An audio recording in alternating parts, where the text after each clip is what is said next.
Hi, everyone, and welcome to the DAT Network for some Necrobiotic. You guys are in for a treat today because you are going to get to see this really cool game and see how it's played and see what it's all about. And you're going to get to do it with some really cool folks. So let's see here. Let's find out who we're playing with. Oh, and hi, everyone. Hi, everybody.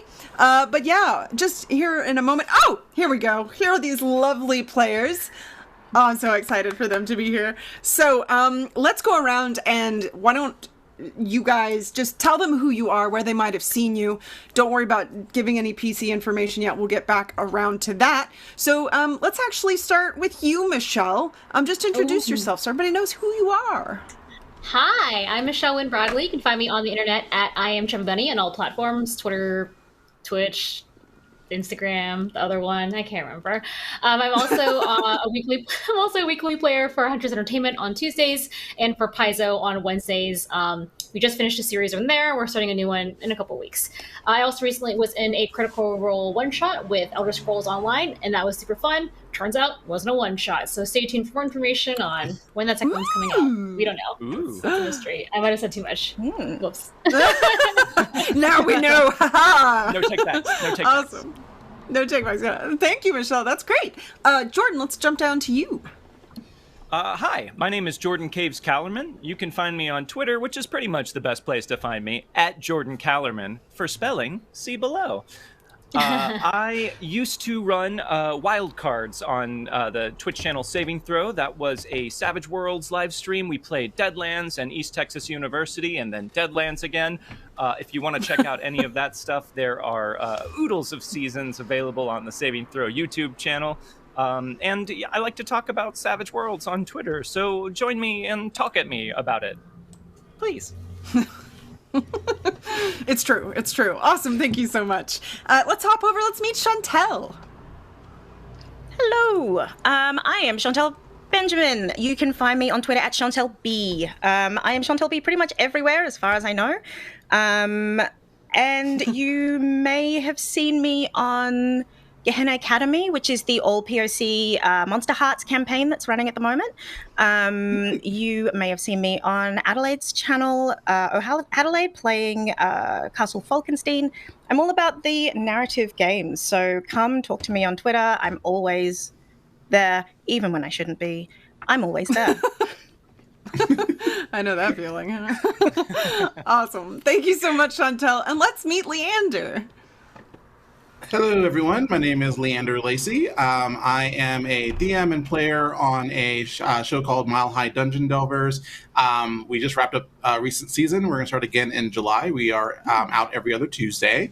And you might have most recently seen me in Savage Worlds for Pathfinder, where I played with some of these amazing folks, individuals as well. I played Kaizen on that, a fantastic Kickstarter. I got way overfunded, so that's in a good way. So that's fantastic. And now I'm here with this group. You might find me on Instagram at LeeJet2. The name I created when I was 15. I haven't changed it since then. So, and I never will. I still have my first email. I totally get you. Awesome. Thank you so much. So these are my lovely players. If y'all don't know me, I'm Megan Caves. You can find me here all over the DAT Network. You can find me over at Saving Throw. I also did Wildcards with Jordan down there. I also did Savage Pathfinder with Leander, Michelle, and Jordan. I don't know. Follow me on Twitter. You can see my name below at Megan Caves. That's the best place to see what I'm doing because I don't always know what I'm doing. But we'll get back to that later. So, hi! Thanks for being here. If you are new to the DAT Network, welcome. I hope that you will at least give us a follow or like. I don't know what it is. I feel like every place has follow, like, subscribe, all of the, just do all of the, press all the buttons you can possibly press. Please, thank you. I also wanted to let our DAT fam know that I do not have a document up in which I can see all of the lovely things you're doing. I see we have lots of subscribers and follows already, and I just want to thank everybody for doing that. That goes a long way to help the network keep going and keep bringing you cool things like this. Yeah, so I just want to say thank you now. And we'll thank you again, but I may not be able to catch it all individually. So I wanted to give you a heads up on that. So yeah, let's learn a little bit about Necrobiotic before we actually get into playing it, so that you kind of know what you're in for. This is actually live on Kickstarter right now. I believe if you go to tinyurl.com/necro, I think is the link. I'm sure there's one in the chat that can be dropped down.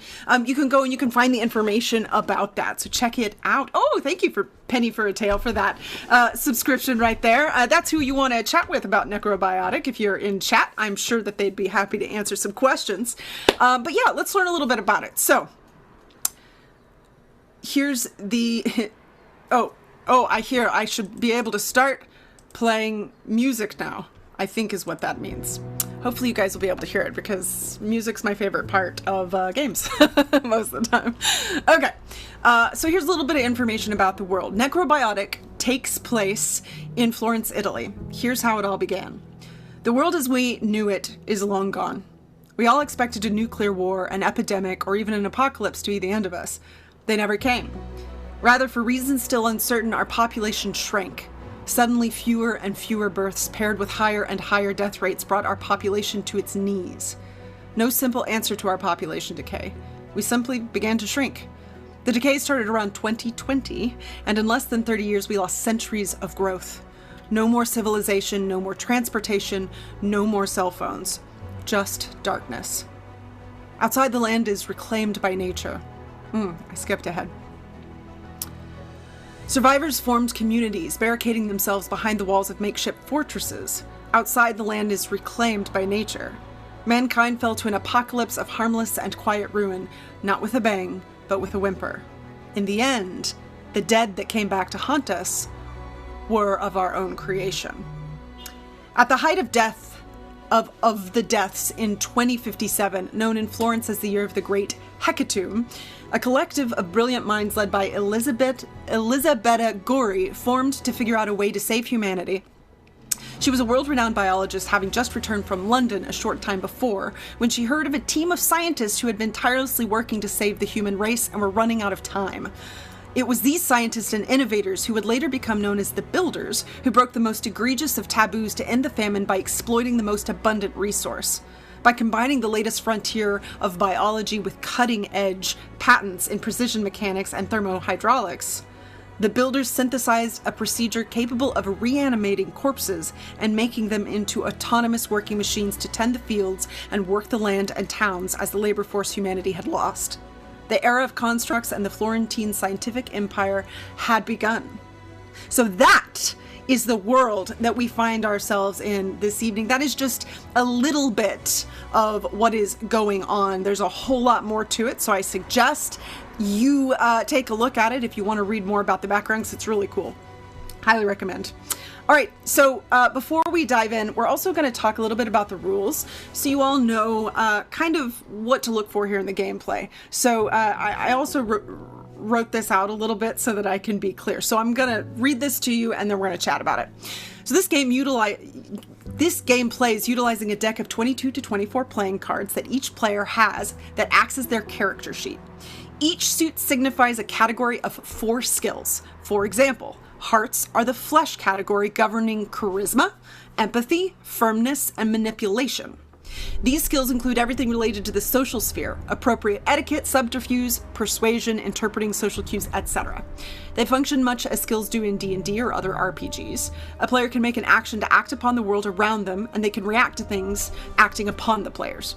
To make a player can play 1 card from their hand or breath, so a hand is called a breath, based upon a skill chosen by the machinist or GM, so that's me. If they are trained in a particular skill, they have the option to play 2 cards. To gain a success, the player must play cards that equal 8 or more in value, or play cards that are the same suit as the skill in question. They can gain more than 1 success, which allows them more options. The GM or machinist does not use any cards, but instead describes how the world reacts to the players, exacts consequences as appropriate, and chooses the skills that the players must attempt to use in situations.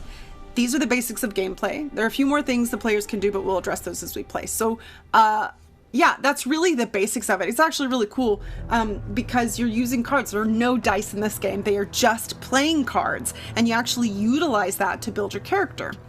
So having said that, let's actually learn a little bit about these characters. So Jordan, how about we start with you? And let's just kind of go through, like, tell us if you have some information in the background of your character that you want to throw in, feel free to do so. But also tell us a little bit about how they work. Sure. So my character is Dex McGrath, a technophant, and to any normal observer in the city of Florence, he looks like an older man, stooped with age and work, covered in grisly scars, and is never far from a large casket-like object that he carries around on his back, made of what looks like reclaimed wood. However, anyone with a keen eye would catch glints of cold metal from beneath those strips of wood, and even though most people just think of him as a normal lower-class worker of the city of Florence, those who are in the know notice the casket that he carries on his back and whisper quietly to give him a wide berth. Technophants are I believe, the soldiers of the Citadel, highly trained in the use of a special suit of armor that is contained in that casket I carry with me. And fun enough, the casket also serves as my own casket should I ever fall in battle. So Wait, it does? Yeah, Oh yeah. my. I carry my own upcoming death vehicle on my back. Wow. The armor is pretty crazy, but I might sort of save the things that I can do with the armor until later on. Totally.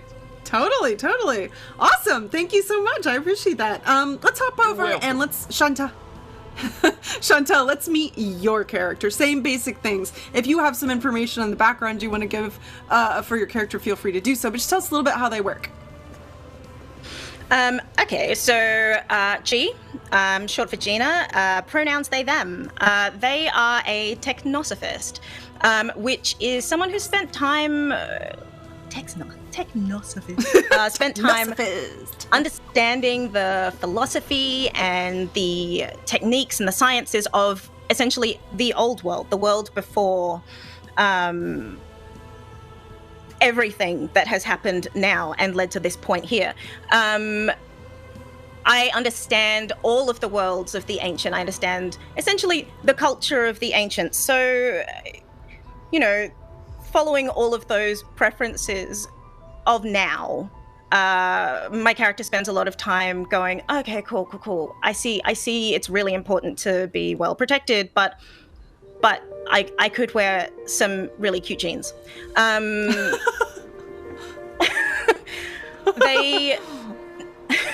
They have a lot of knowledge of things like computer science and electronic assembly. So they've spent time learning how to use C++ and Python and can program computers and all sorts of technology with them. They take with them a little drone spider, which sort of sits on their shoulder and will just crawl down and explore the surrounding area for them. One of the things I don't know if we're going to go into or that we were going to go into is in this game you can choose to have a flaw. And the flaw that G has is a dead nose. So G remembers pretty much everything that's ever happened to them. But they don't remember smells. Their nose is gone. Like, not physically gone, but they have no sense of smell. And so they might have a moment where they remember that they don't have a sense of smell, and that's not fun. And that is on the draw of a king. Yeah. That's another aspect of the game, kind of like what you're saying, Chantal. Everybody gets to choose either for your deck. You build your deck, so you have all of your skills, and then for some little extra special specific things for your character, you get to choose either a jack, a queen, or a jack, queen, and king.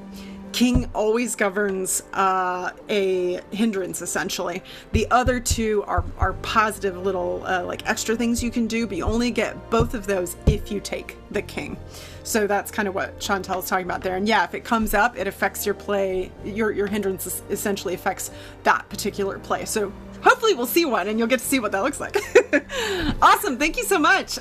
Let's meet Leander. Let's meet your PC. Same thing. Tell us a little bit. If you have some background information you want to give us, feel free to do so. But just tell us a little bit about your character and how they work and what stands out to you. Sure thing. So my character's name is Alessi. Alessi is cisgender male, identifies as queer, and is in the militia. And it has a sharp tongue and quick wit about him, and tends to be the one that everyone hates, unfortunately, because they're envious, is the way I see it.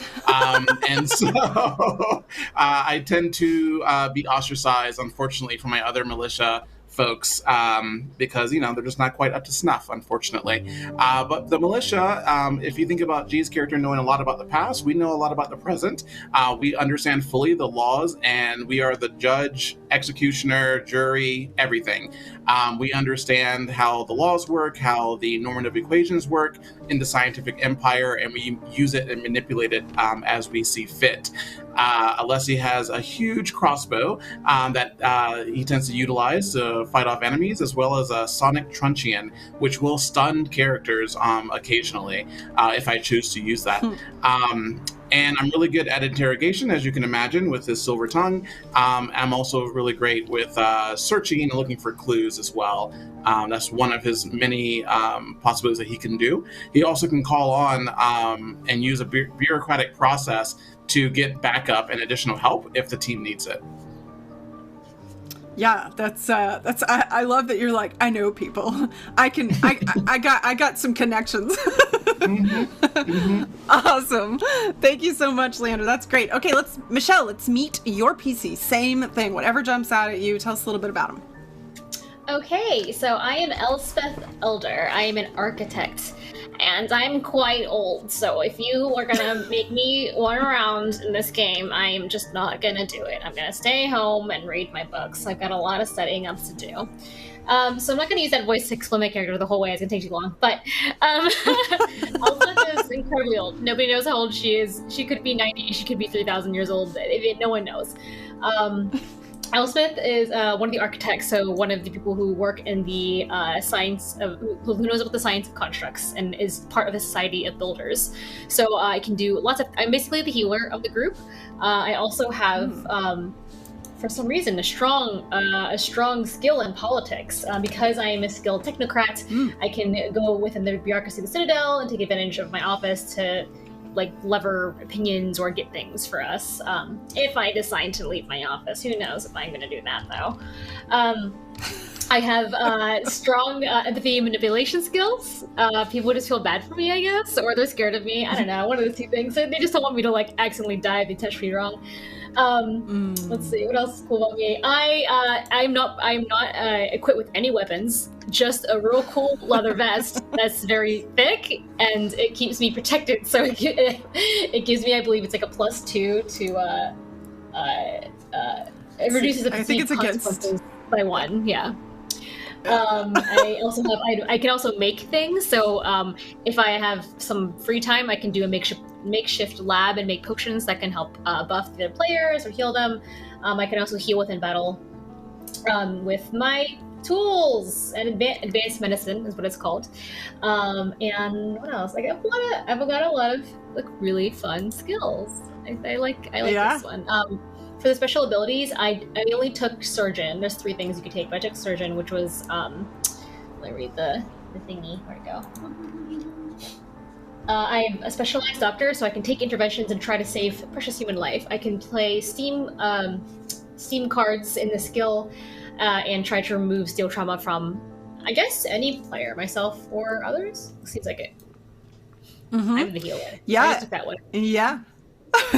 Yeah, super helpful. Well, and that's a good point too, because trauma is essentially injury. There's actually a lot of different consequences that can come up, but trauma can be taken in all of your different major skills. So that would be the suits, hearts, clubs, spades, diamonds, and what those govern. So if anyone takes more than 4 trauma, or more than 3 trauma, really, any of those skills at any point, they are out. It isn't necessarily dead. It could also be that they are imprisoned or something like that. But whatever it is, it's final. So that is kind of what Michelle is talking about, and what Michelle can help keep from happening. Because not everybody can heal. Yeah, so that's very, very important. So thank you very much. Yeah, that's awesome. So these are our PCs here. This is the group that we are going to be with tonight. And I'm going to tell you a little bit, just to start off before we jump into the game itself. This group is actually a group that works within the Citadel of Science. So the Citadel of Science is kind of like the big overarching governing body. It's like this huge place, and the builders are there. Just all of the main things that function within the city are essentially there, or are coming out of there in one way or another. So these guys work there as well on occasion. They are a team of a bunch of different expertise who specialize in missing persons. They don't have a lot of missing persons cases because human life is really highly valued. Not that it isn't now, but even more so, you don't take a life. That's a really big deal. So missing persons for them is usually, oh, this person drank a little too much and fell asleep on the way home type thing. So just to give you a little bit of that, I think that's it to start off. We've explained to you the basics of the game, but now I think you probably want to see them, right? What about you guys? Do you want to actually try out this game? That seems like something we should do, yeah? Yeah. Okay. Yeah. All right. yeah. Okay. Yeah. Oh, this is a good idea. Yeah. All right. Let's do it then. So we find ourselves on a cold, dark night within the city of Florence. And we see 2 children, and we see them running down the street, and they're laughing and kind of giggling, but at the same time, they're looking behind them because they're being chased. And as the camera kind of pans behind these 2 children as they're running, and you see this man running after them, shouting at them, hey, give that back! But they're just running along. And so we follow this for a little bit, and you follow this man and these 2 kids as they're trying to get away. And eventually one of the kids sees an alley coming up and grabs the other one, and they duck behind some bins as quickly as they can, and they hide, and the man is able to go past. And they wait a little bit, just a moment, just to be sure. But then they find that they are successful. They have successfully stolen these 2 sweets that they're about to enjoy, and they got away from the man who has been chasing them. So as one of them bends down to pull out the sweets and start opening them up and celebrating what they had done, as he looks back up, he realizes his friend is gone. Where did she go?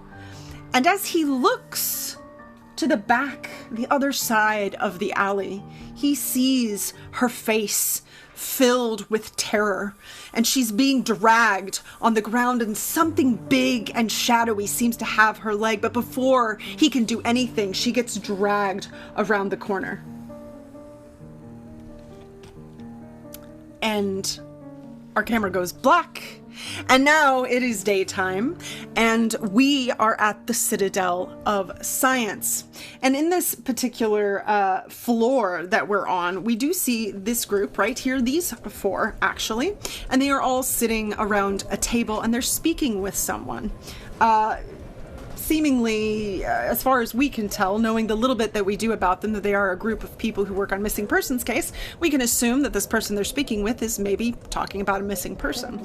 So we zoom in to this group of people, and we see each individual person. So let's start off this morning. It's early in the morning, and Leander, let's start with you. So you're sitting here. There is a person who is just kind of covered in stuff. You would recognize this person. I think it's pretty easy to recognize a technosophist when you see one. They don't really hide it. You've got a friend here who's a technosophist who works on this group with you.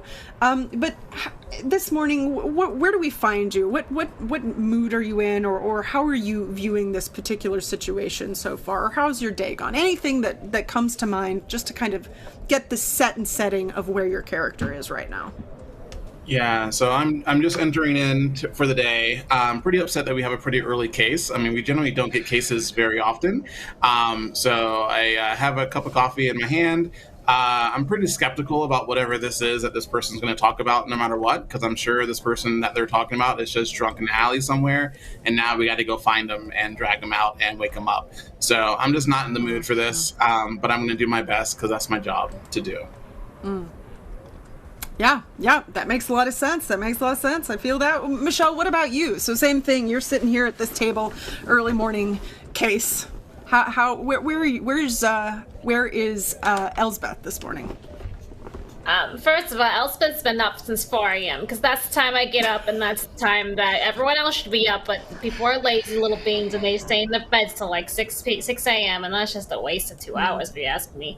So anyway, I've been up for ages. I called in for this meeting, and you know, I usually don't leave my office, but what's really nice about these meetings is they always have the good donuts, you know, like not the crappy, not just like the little cakey guys, but they got the ones with the little glaze on it and the little sprinkles, and I like those. So I'll go in and I'll help it on a case for a while. But it's just, you know, usually I can figure this stuff out, and you know, 1, 2, 3s can do, and it's not a big deal to me. But anyway, I've dragged a bunch of my papers from my office. There's lots of notebooks in front of me. I've got like a couple of I did take more than one donut that I'm kind of below my lap, just sort of eating them and reading through some documents. So I'm only half listening to this person talk because you know, they're not going to tell me new information that I haven't heard before. Okay, well that's good to know. So you all see that Elsbeth, you know, has this just a good handful of donuts and papers, just taking up a fair amount of space at the table, which is, you guys are, I'm sure, are used to. And how does Dex feel about this morning? So Dex is actually, I'm going to say Dex is not seated at the table. Dex is standing nearby. He's propped the casket that he always carried up against a wall, and it stands sturdily on its own, and he's sort of leaning on it and against it in a very comfortable looking pose. It looks like this is how he's used to standing, still somewhat stooped over and lean. Dex is keeping a watchful eye over G, because Dex is their uncle, and made a promise to themselves at a young age. Dex made a promise to himself that he would always keep an eye on G as much as he could when he was in the city. So he's doing that, but at the same time, every time that Elspeth coughs on maybe a dry mouthful of donut crumbs or anything like that, anyone who was watching would see Dex shoot a look of concern over towards Elspeth that he quickly tries to hide if anyone else were to notice. Look, I make the noises I make, all right? But Dex was summoned. Dex received a summon from high ups in the Citadel, and he goes where he is told to. It's his responsibility and his duty as a Technofan. Yes, this is very true. Thank you very much. So, G, you're used to having your uncle just kind of, you know, watching over you. How are you feeling about that this morning?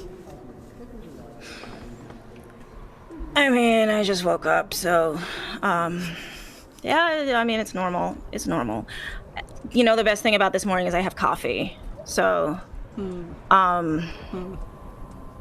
when I finish this, then sure, I'll be paying attention. But I fixed up a phone, and I'm just kind of working on that right now. Yeah. Ooh. Yeah. Oh, I like it. Okay, yeah. So this is the scene that we have here. Is there are donuts? There's a phone. There's this intimidating Dex who's just standing back here, eyeing crumbs, being coughed. Lots of things are happening. So at this table, you are sitting with a technosophist. And G, you may in fact know this one. I do think since everybody kind of spends the same time on that one island going through stuff, you probably run into each other occasionally. So it's entirely possible. But she she kind of turns to you all. Are you all listening to me? Do you understand that my friend has gone missing? Like, this is very unusual. She did not come back last night, and I'm very worried about her. Yes, ma'am. Yes. We're listening. Understood. And how old was your friend exactly? She's only 23. I mean, you know, adult. Of drinking age, then.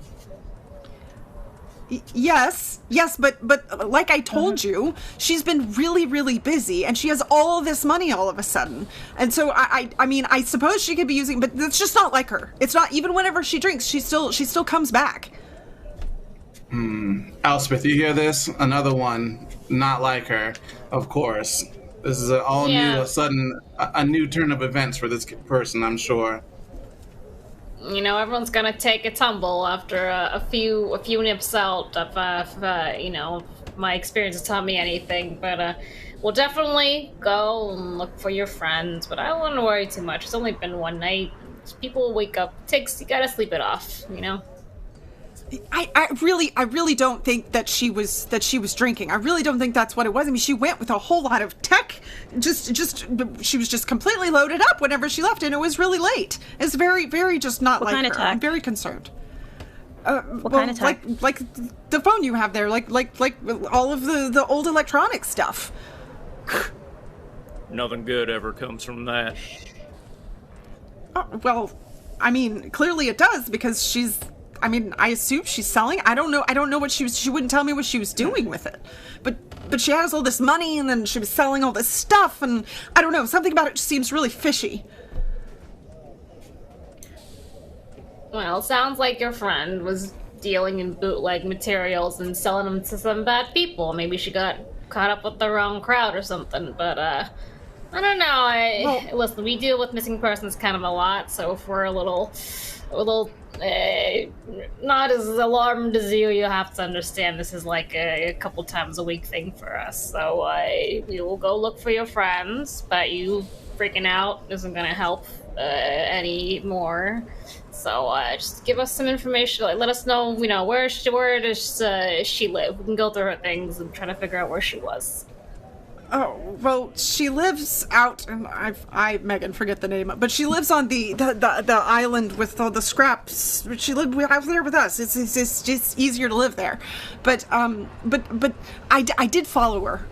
I did follow her at one point, and because this isn't the first night that she's gone like this. It's always kind of like late at night, and she came here. She came to the Citadel. She came to here? the Citadel at night to sell her wares?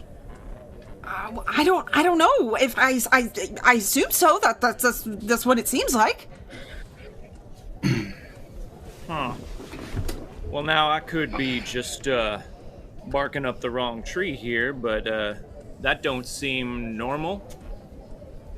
That's why I'm so concerned. So it just seems very strange to me and unusual. And I don't think she's coming to the Citadel to drink. There's not a bar here, right? I don't think this just doesn't sound right.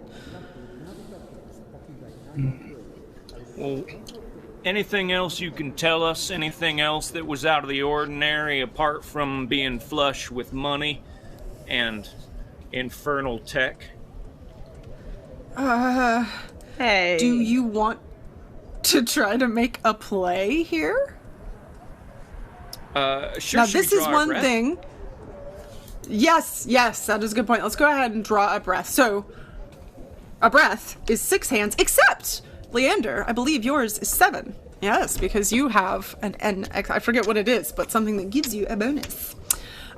Yeah, so this is another location in which you can make plays, much like you would if you were to roll a die and say, oh, I want a sense motive, or I want to, whatever it might be. So that is something that you all can do as well if you'd like. You certainly don't have to, Jordan. I just want... Oh, no. Boy. Wow, right out the gate. Right out the gate! I'll do it. You want to do it? Okay. I'm gonna try and use the sort of shadowy side of charisma here, and I'm gonna step forward into the light a bit better, revealing the craggy, scarred detail of all of my visible flesh, and just sort of stand there and stare unblinking at the Technosophist for a bit, and then I'm gonna play this Ace of Hearts. which I think should be an automatic success in flesh. You're trying to use firmness? No, charisma. Oh, charisma. Okay. And I'm gonna say, Oh, listen. If there are any other details that you ain't shared with us yet, you don't want to see us again if we go into a situation that we ain't fully prepared for. So I recommend you give us all the information you got. Okay. So, real quick, taking a moment out to explain what we just did there. So, in this game, the machinist usually will say, here's the skill that you use, and then they have to try to play a card to utilize that. And I'm doing that. I also like to give my players the opportunity to make a case for which skill they want to use. So that's what we're doing here. So the way that Jordan got the success is because charisma is governed by the flesh skill, or hearts. If he has a suit, just like he does right there, and he plays that, it's an auto, that's just a success. The suit is a success. If he didn't have that suit, he'd have to play at least a value up to 8. So that's another way you make a success. We'll get into that a little bit more as they come up, but just so you know. So you were successful, and she kind of looks at you, and you can tell that she's a little bit nervous, but she is also just kind of like, why are you intimidating me? But she kind of stops for a moment, and then she looks up and she said, well, I did follow her one night, and I saw more specifically where she went, and it was to one of the side doors of the building that I think goes down into the like below parts of the Citadel. If that's helpful. I don't know if that's where she always went. It's just where she went, and I thought that was weird. Disappearance in the Citadel, that don't make no sense. Citadel's infallible. Well, I don't know why anyone would want to do anything with your friend here, unless maybe she met up with some other unsavory character and they went to a second location. The only people I saw were militia members. Well, young man, I believe that's your area of expertise. Militiamen, you say? Darling, give me a little bit more information here. Where exactly was this located? She kind of points to like one side of the building, and she's like, it was one of the areas down there. And Elsbeth, you would know that, you know, and most of you probably know this about this building, is that all the builders, where they're making all of the constructs and everything, is underneath the Citadel, is a lot of the lower floors of the Citadel. So you could guess if it was on like a base level down there on a side, it's likely an entrance to one of those areas. But she kind of points over there and just says, and I just saw the militia, they were just standing guard, and then they let her through. So I don't know that they were doing anything. I think they were just the ones on guard for the night, I assume. I don't know how the militia works. I mean, doesn't that suggest that she's not missing at all? She's just not at home with you. Maybe, but she never doesn't come home. Like, that's just not, we always come home so that we know that we're safe. Or if we don't, we send some kind of word, because, you know, it's scary times. Yeah, but it's the Citadel. Yeah. And ma'am, can you tell me the nature of your relationship exactly? I mean, it seems quite interesting that you'd be stalking your friend. I mean, don't get me wrong. I have plenty of people who have stalked me. Cameron, isn't that right? You stalked me for a while, didn't you? I would love to know exactly what is the nature of your relationship. And I do interrogation using my gear, using my spade, to annoy Cameron, who is now upset with me for calling him out for stalking me. Okay.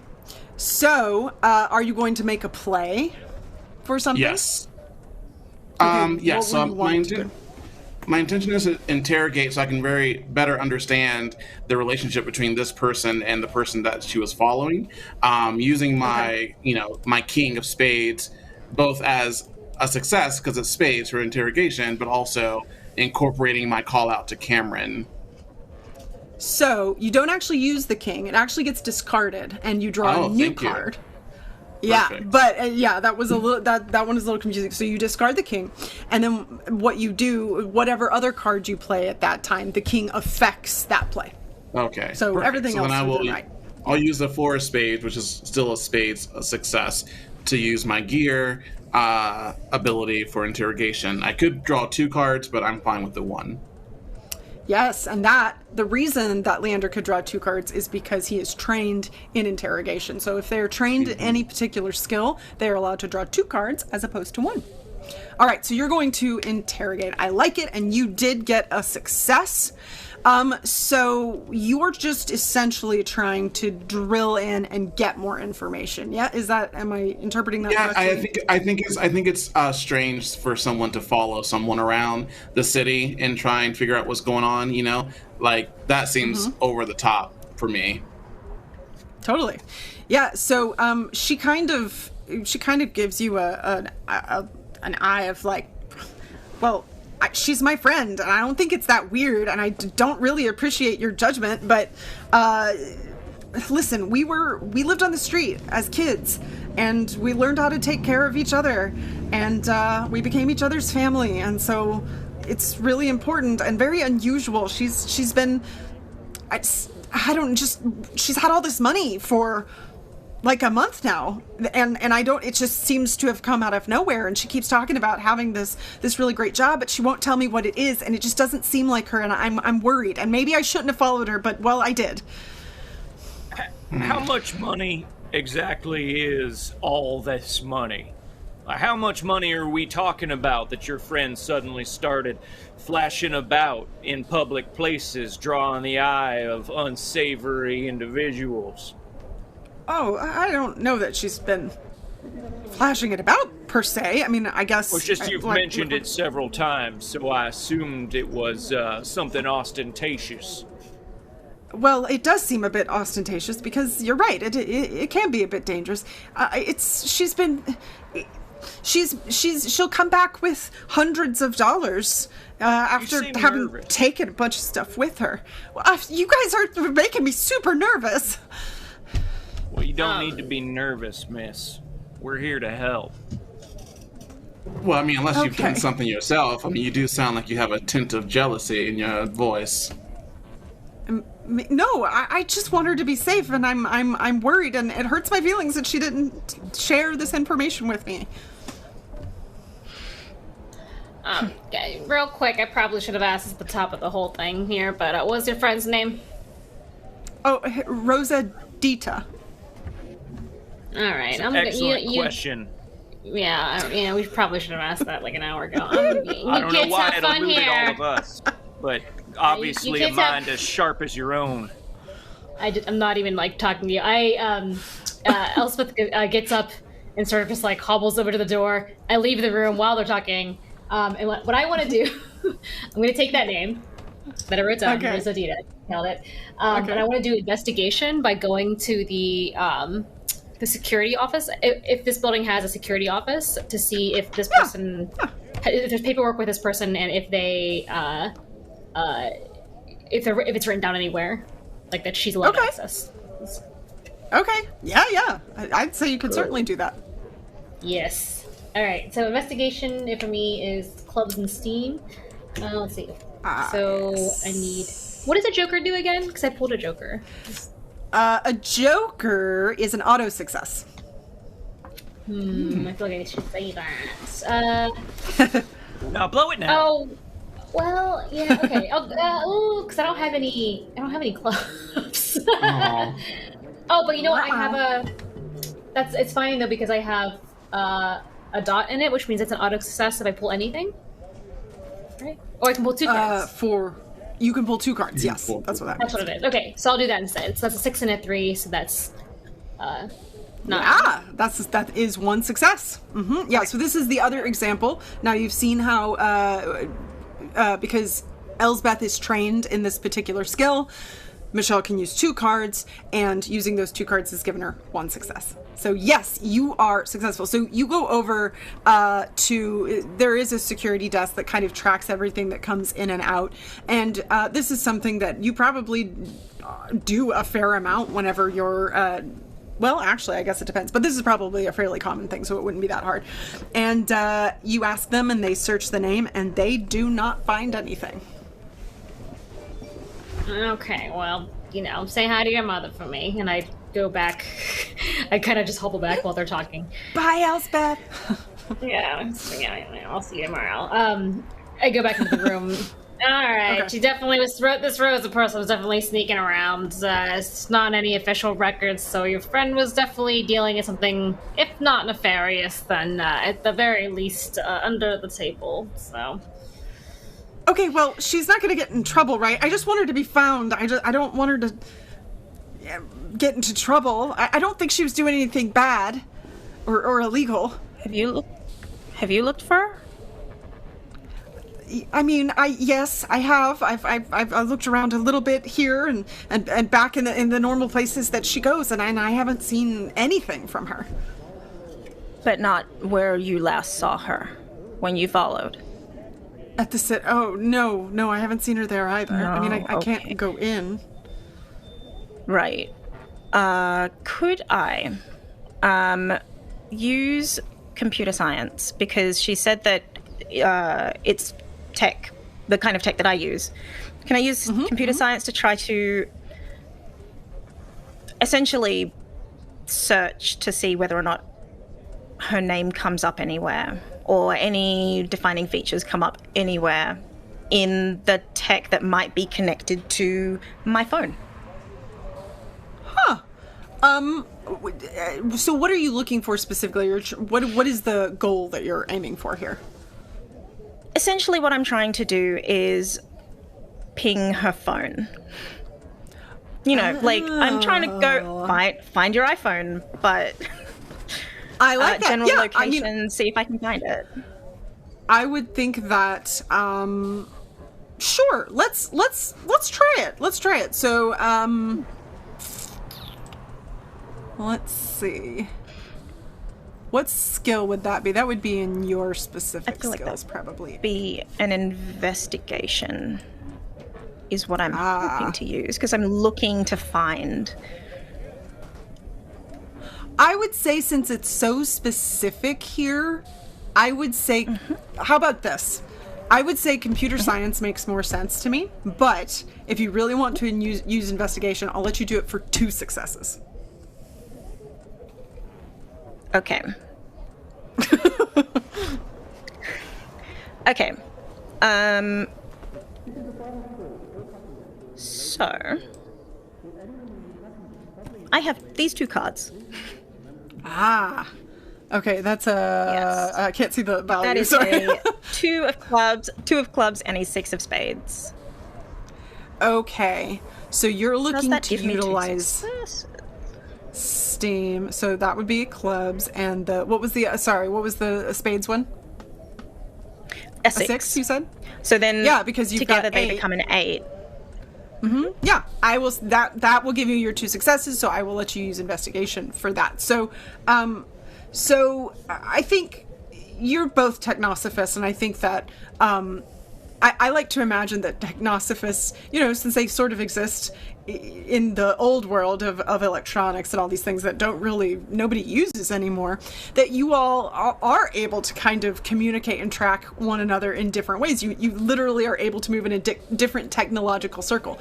So I think that this technosophist who's here talking to you would probably be able to give you enough information for you to try to search for this. So I'll say you can do it. And in fact, you are able to find the location of one of her devices, and it seems to still be right here in the Citadel of Science. She's still here. What? What? That's okay. Well, that's good, right? Well, I think. Catch us up, G. You were staring at that Ipany or whatever it is that you got on you. What'd you find? It's an iPhone, Uncle. It's an iPhone. I'm sorry, I ain't never heard it said out loud. Look, thank you for trying. It is... One of her devices are somewhere in the Citadel. I might be able to track it further, but we actually gotta look. I think. You'd want us to actually leave the office. Elspeth, are you okay with that? You know I'm not, but listen, we don't get this. Grandma, this mystery solved. sometimes we gotta leave. All right, don't sass me, young lady. Well, sorry, young person. And don't you worry, madam. You can always lean on me if you start to feel faint or tired in any way. You know, hand to God, I'll just jump into that little case in the back of your backpack there, and you can just carry me around. But Miss, I can walk my I own don't feel two good feet. about Not far myself. off it. Did you ever apply for that restraining order I told you about, Elspeth? You know, we have documents for that. For which one? Which one? What now? Well, just in case you ever have any untoward advances towards you, I'm just saying we do have some paperwork that you could fill out. I don't appreciate this specific tomfoolery, young man. I'm just trying to protect the citizens of this town. Yeah, it's a lot of Like my friend? talk happening here. Oh, well, yes, ma'am. Sorry. Yes. Gosh, yes. you're still here. I'm so sorry. I'm still here, yeah. Thank you. Yeah. And if we do Caught find up in you, our own. right. If we do find this Rosa Dita, what could we? What is your name so that we can make sure that we convey the message appropriately that they need to get home? I'm Sappho. Okay. Sappho. And what do you do to make money, Sappho? I'm also a technosophist with. I think I've seen, and she points at UG. I think I've seen you around with the scraps and the, we all kind of run into each other. So, same kind of work.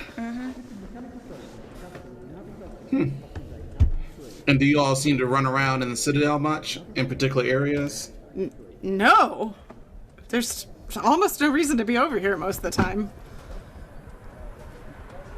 Yeah, the garbage collectors usually hang out in the area, and It's us book people. it's not hang out garbage. Well, it was somebody's garbage because it was just laying out, and that's garbage. That's the definition of garbage. Better left in the unless garbage, it's in my reused. opinion. Yeah, you reuse it. You recycle. That was a thing at one point, I think. I mean, it's a thing now. Yeah. I'm not saying you're not doing that. I am saying that the stuff that you pick up off the ground before you do anything to it, that's garbage. When you pick it up and you make something into it, then you're doing recycling. But before that, it is garbage. So you are technically just picking up garbage off the ground as a job. Okay. Well, are you guys going to find my friend? Yes, we're Well, gonna now do that you're that. properly browbeaten. Yeah, we'll take a look. Yeah. It's what we do. Okay, great. Well, I guess then I'll just come back and see if I don't hear anything in the next day. You might as well wait here. If she's here in the Citadel, shouldn't take us more than 15-20 minutes to track her down. Oh, Yeah, Oh, probably okay, 15 minutes. That's a good estimate. if it's that fast, then I certainly will. Thank you. But if it does take Sure 3 thing. hours, you can go down around the corner and there's a little vending machine and the little water spigot thing. So don't go too hungry. Oh, okay. Thank you. Gee, do you have one of those old toys you like to use and play around with? Maybe Sappho here can fix it up for you. Why would I do that? I don't know. Give Sappho something to do, I suppose. Listen, darling, I don't know. Yeah, but then what do I do? You're going to be with us. I can multitask.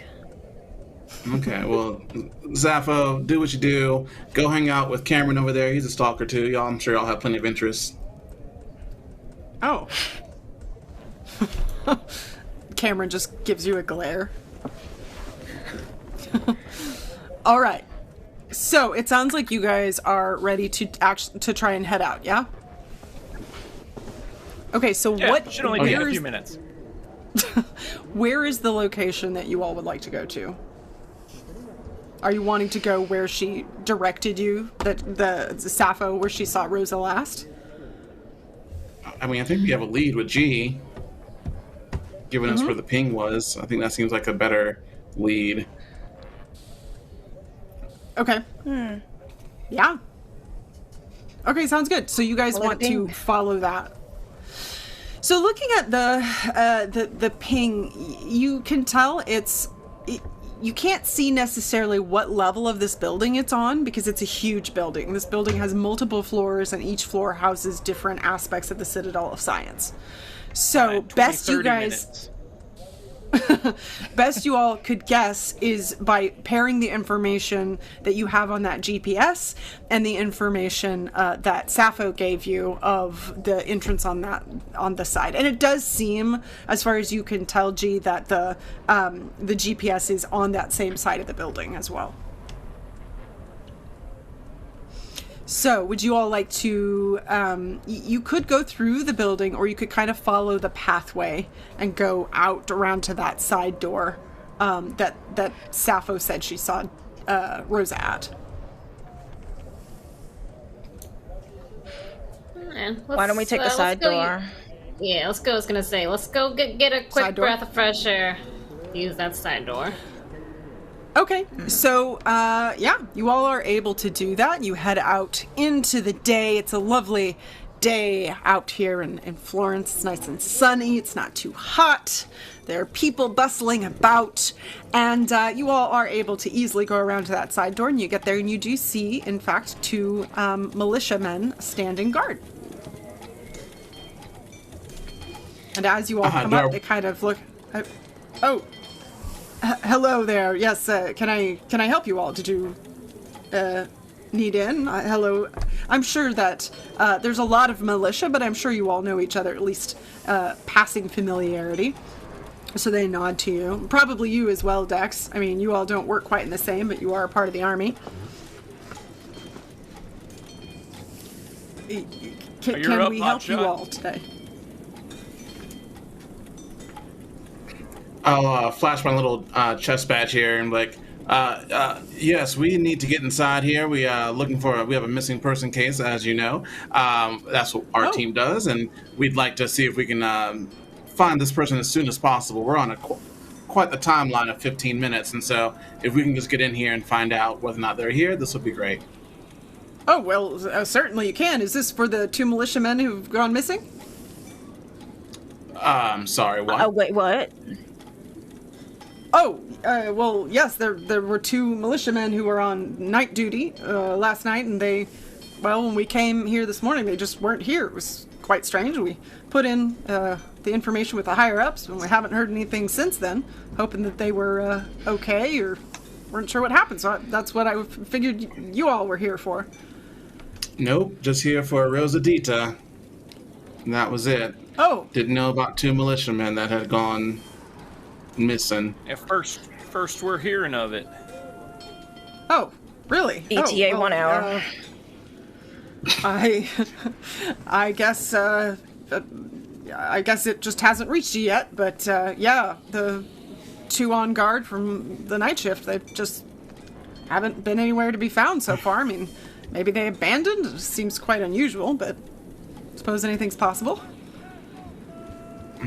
Well, I am surprised we haven't heard about it when we are the best missing person team that they have. Can you tell us anything about these two militia folks that have gone missing? Oh, well, it's Edmondo Liberto and Cora Burney, and I mean, they're two really good people. I mean, honestly, I don't know, they don't seem like the type to me who would just abandon their post like that. It seems quite strange. You know, if they had to for some reason, I would expect that they would have at least notified someone.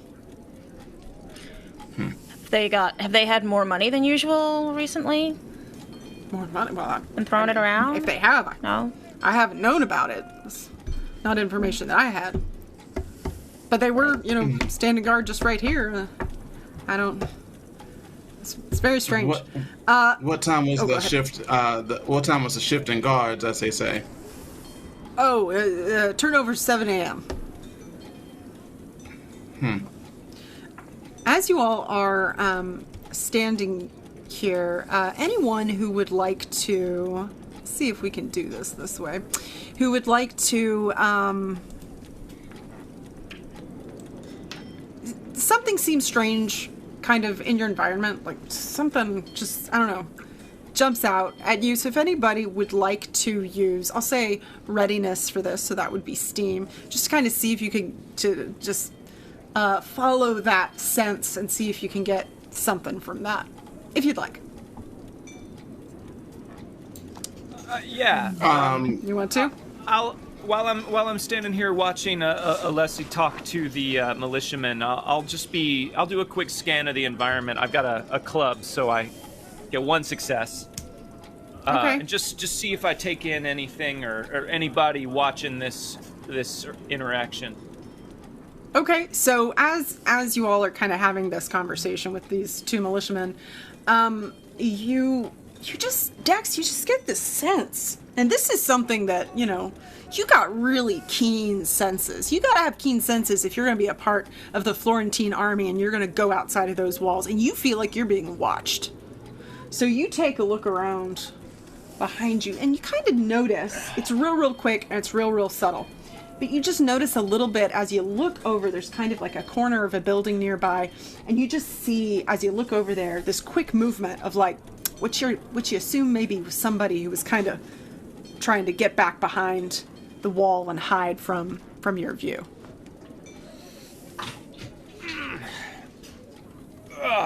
Gee. Yes. Yep. You got one of them little garbage pieces what can do a little looky-loo over there behind that corner. I think somebody's keeping an eye on us. Ain't meant to be. Yeah, I do. I would like to send my little spider just running on down my back, down my leg, and off in the direction. Okay. I don't care for that thing. Yeah. It doesn't care for Yeah. you. Does not care for you. Okay, so this is essentially something you've crafted in your inventory. There's nothing that really what is the word I'm looking for? Governs how it works. Let's see, is that correct? In as far as what it's not like you're investigating and utilizing a card for this. So let's see. Greater vision transfer. No. Great event. Yeah. So do it I just play? goes back there. Just wanders on. For this, I'm not going to worry about it too much. If it comes up again, we'll decide based upon that particular situation. So yeah, you send this little thing, and then it kind of climbs off of you and runs down to the ground and around the corner. And as it does, you guys, because you're kind of listening, you hear just this kind of like tiny like squeak almost, and then some like feet running. And I assume you have a way in which you can see like a camera connection to this, right? So whenever it goes over there, you're able to see all this happening, and it's actually a little kid. And for those in the know, it's actually one of the kids from the beginning. I'm just going to throw that out there. Anyway, but yeah, you guys don't know that. Meta awareness. But you see a kid, and whenever your drone comes around the side, that kid kind of lets out this little shriek and then takes off around the corner behind the building. She's gonna head in that direction. I'll be back. Okay. What'd right. you get? You need me to come with? There's a kid. I'll be back. You need me to come with? Yes, come with. All right, I'm right behind you. You go on ahead. You know I take a little time. Okay. All right. So I start plodding after her with my casket on my back. Alessi, you and Elsbeth are still talking with the militia, and G and Dex have gone around the corner. So as you all go around the corner, I'm going to jump over back here with Elsbeth and Alessi. So you're still talking to this militia. Is there anything else you would like to do here? Any other kinds of questions? Any plays you might like to make to try and gather some more information? I would like to try to convince them to let us into that door so we can figure out exactly where it goes and if we can investigate the area. Okay, so do you want to... So are you wanting to go in first, or are you wanting to investigate this area and then go in? Oh yeah, we should wait. Let's investigate this area first to see if there was like a fight or a struggle with the two guards or something. Okay, yeah, sounds great. And I will say, Alessi, I believe you have a skill specifically for this that you can only do once in a scene. Yeah. So I will do trace search, which allows me to locate traces and clues obtained from the environment. Does take some time, and so yes, I will look over to Elspeth because I've been able to rely on them for information in the past, and say, Elspeth, what do you think I should be looking for exactly here?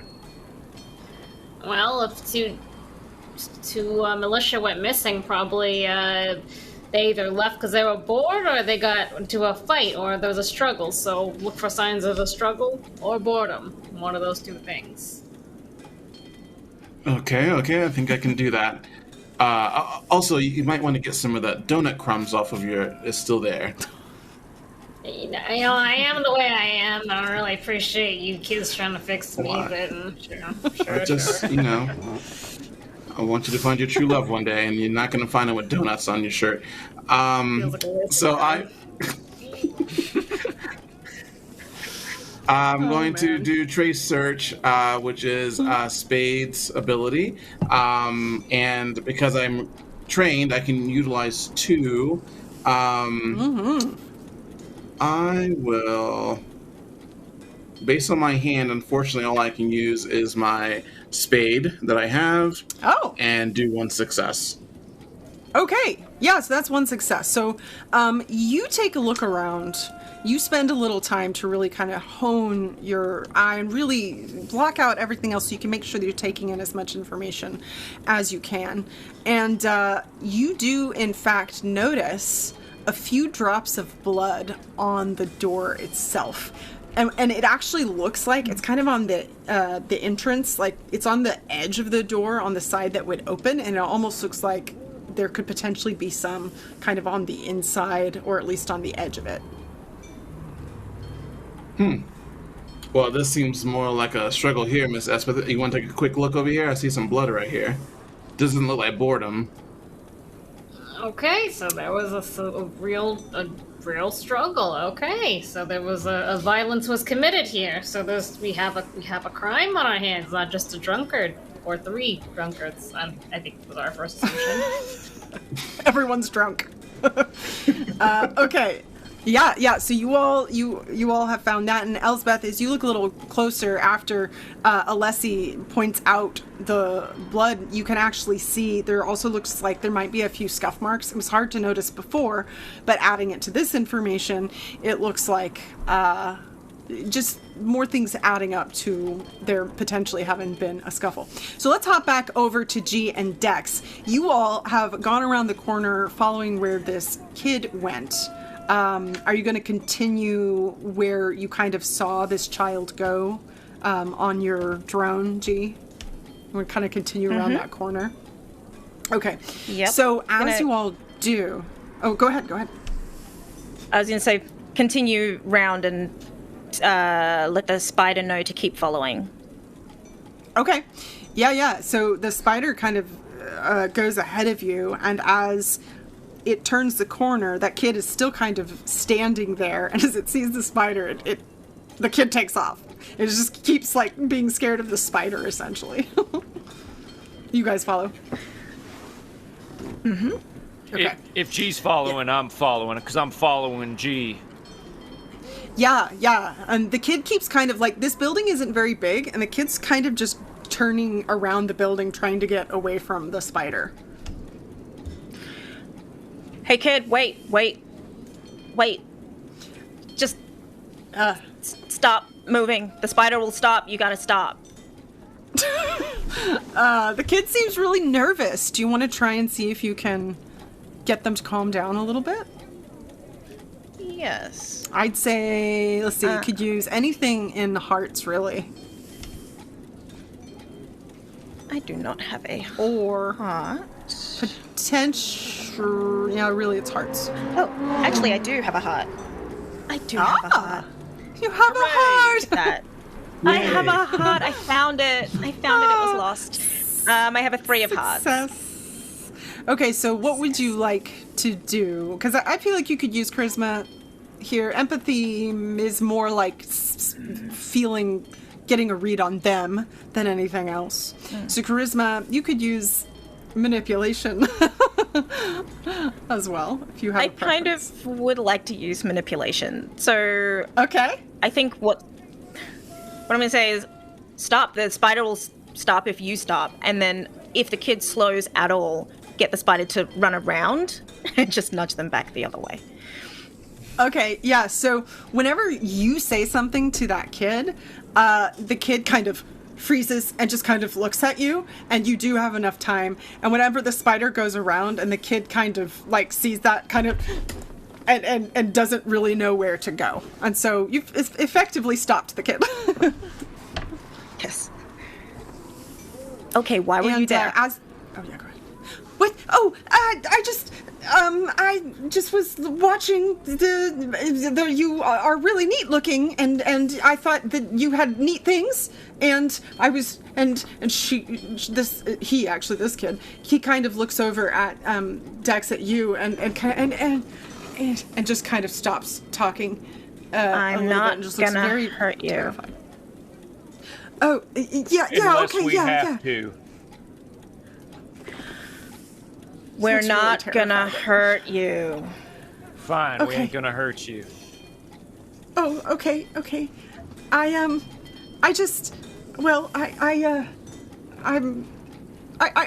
was just looking for my friend. And Another one? then all these people showed up. And I've just been checking back. It's been a few days, and I haven't seen them. Checking back. You lose that friend of yours somewhere around here recently? Yeah.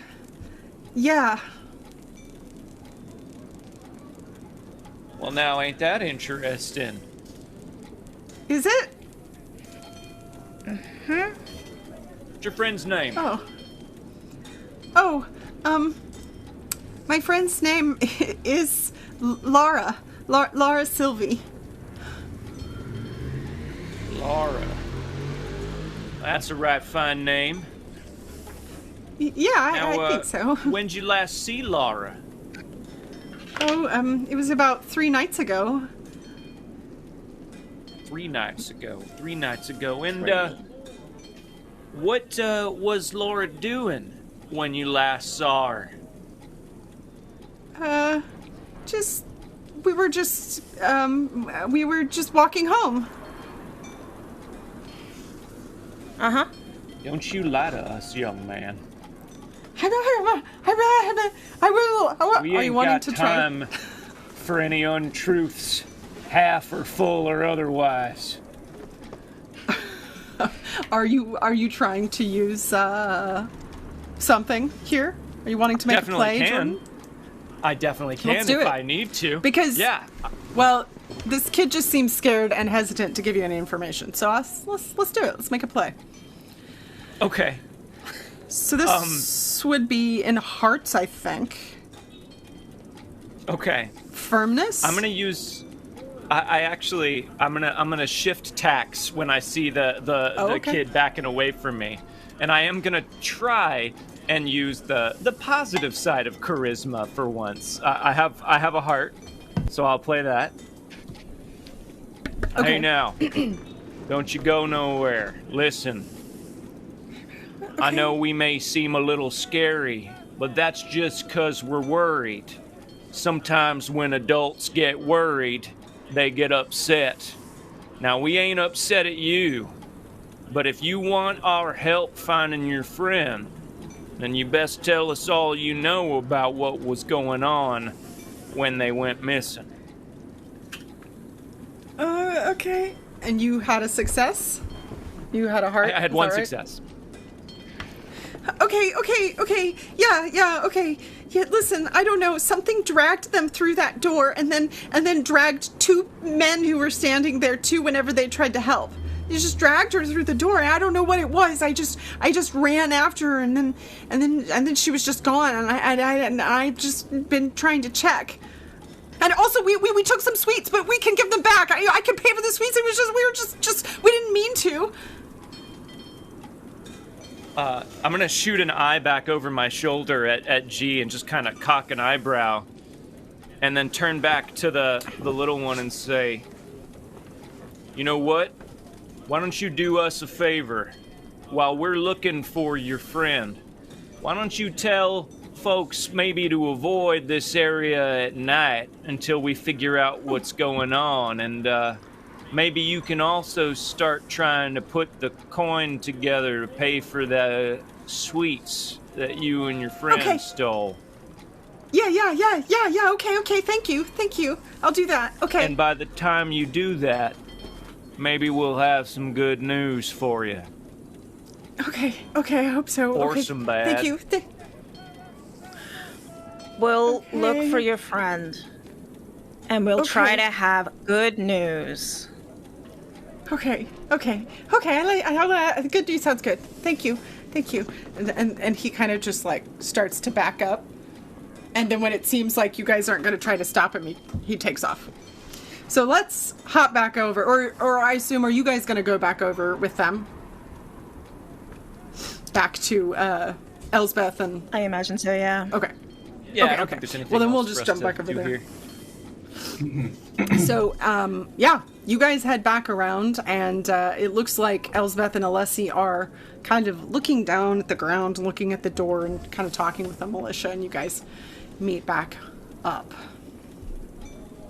When I see them approaching, I'll wave them to come over to the door, and say, "Dex, G, I have an amazing discovery. Here's what I believe happened here. I believe that somehow someone has been dragged through this door. Somehow there seems to be a little bit of scuffle here. There seems to be blood here. I'm pretty sure that means that there is something inside in which someone is injured, and that someone potentially put them forcefully into that location." You're saying someone got kidnapped?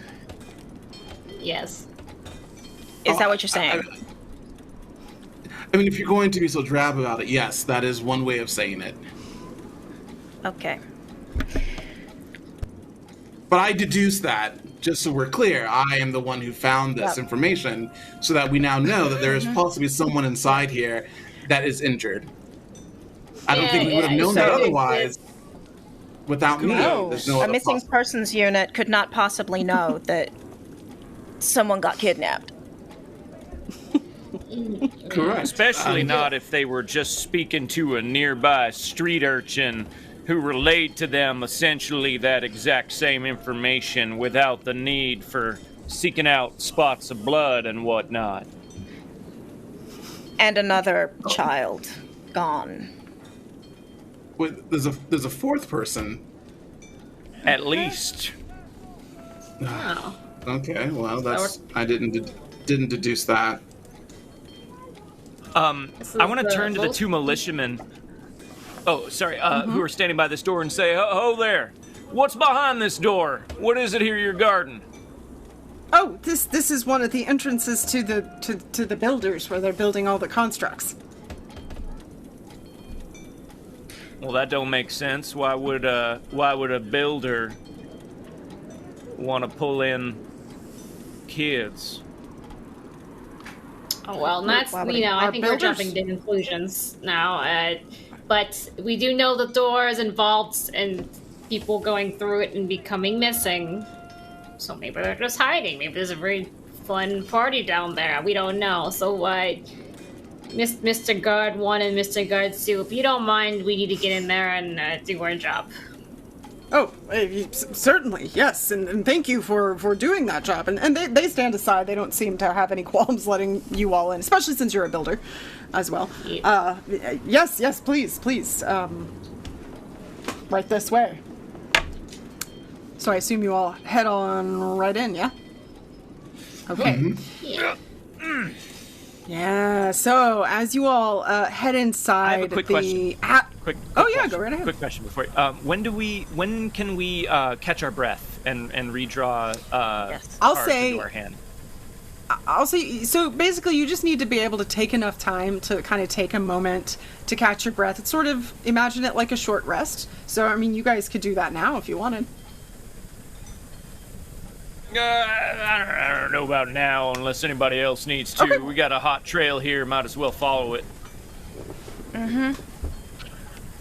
Okay. All right, so you all head right on in. And as you go inside, the atmosphere is very intense in here. It's very muggy, steamy. You can hear a lot of mechanisms, a lot of machines. There's just a lot of work that's being done, but it's not just sort of a factory setting. There are also offices. This is kind of a labyrinth of different spaces, different things people are working on. There are people who are trying to invent new things, all kinds of stuff happening in here as you go on in.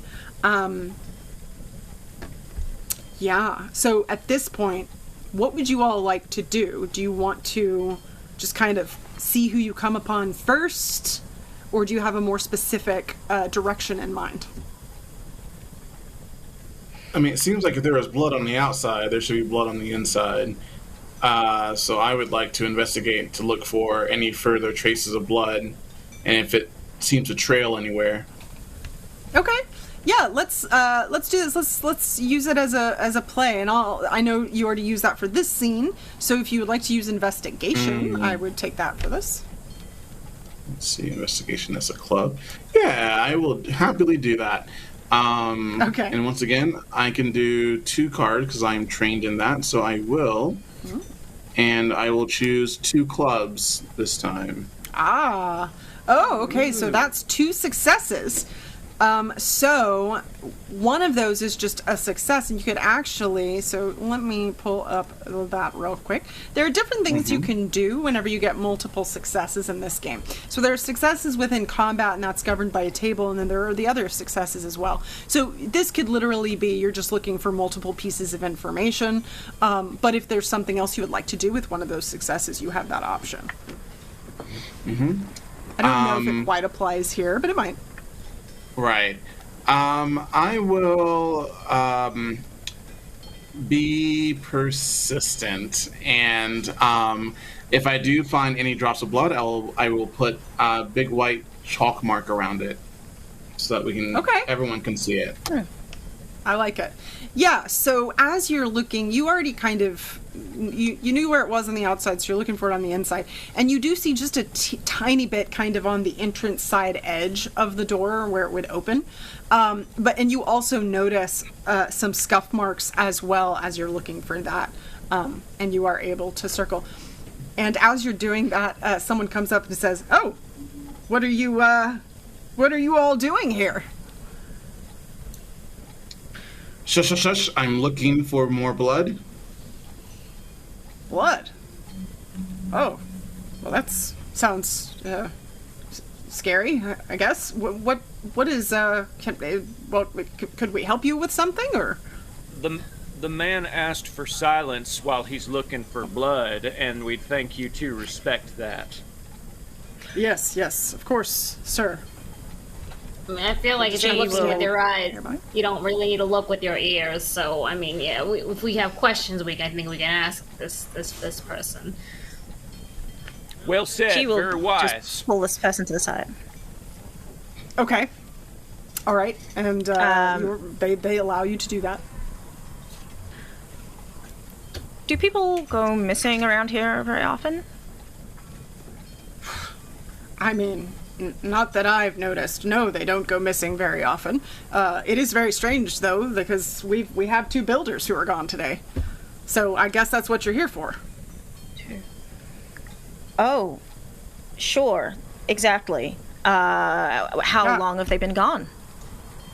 Well, they didn't come in for work today, which is unusual. I suppose it's not most unusual, but it's two. They tend to work together, but they don't live together or anything like that. So it just seemed a bit strange to me. But it sounds like the right people are taking care of it. So I'm glad to have you all here. But well, you found some blood? Does that mean that something happened to them? Let's not worry about that too much. Do you ever see young people in here? Oh, well, I mean, we have some young people who come and work for us, most certainly, if that's what you're referring to. Like young people. Oh, like children? Oh. Yeah, No, not unless we're working on a construct, but even that, we've really tried to not utilize child bodies. For that, it's looked down upon. You had a steady stream of material recently? Oh, well, we usually do, yes, have a lot of new pieces, if you will, new constructs to build that do come through here, of course, yes, but I don't know that it's anything out of the ordinary. No extras. Not that I've heard. No extras. And no drops. None missing. Drops. Missing? Oh. No, you're not lacking for material. Oh, no. Not that I know of, no, but I will say that there are teams of builders who work on specific projects sometimes, and I'm not necessarily aware of those projects. Those are usually the people who are trying to come up with something new or run experiments or test something that we have yet to utilize in an ongoing way. So it's entirely possible that I am unaware of where some of those pieces are, but I have not had anything reported or that I have heard about. And where would one find such people who experiment? Oh, well, there are teams that usually can work sometimes in twos. It kind of depends upon actually this the two builders have gone missing. Those are a couple that work on inventing new things, or at least that's what they've been trying to do. But if you go, and he kind of turns around and points down the hallway. If you go down that way, there are a couple different smaller workspaces, and you'll often find some of the more experimental aspects there. So that might be a good place to start. Thank you. Yeah, very informative. Yeah. Well, I hope you can find them. I'm just hate to see something have happened to them. And hopefully they just drank too much and didn't make it home, I guess. But in a good way.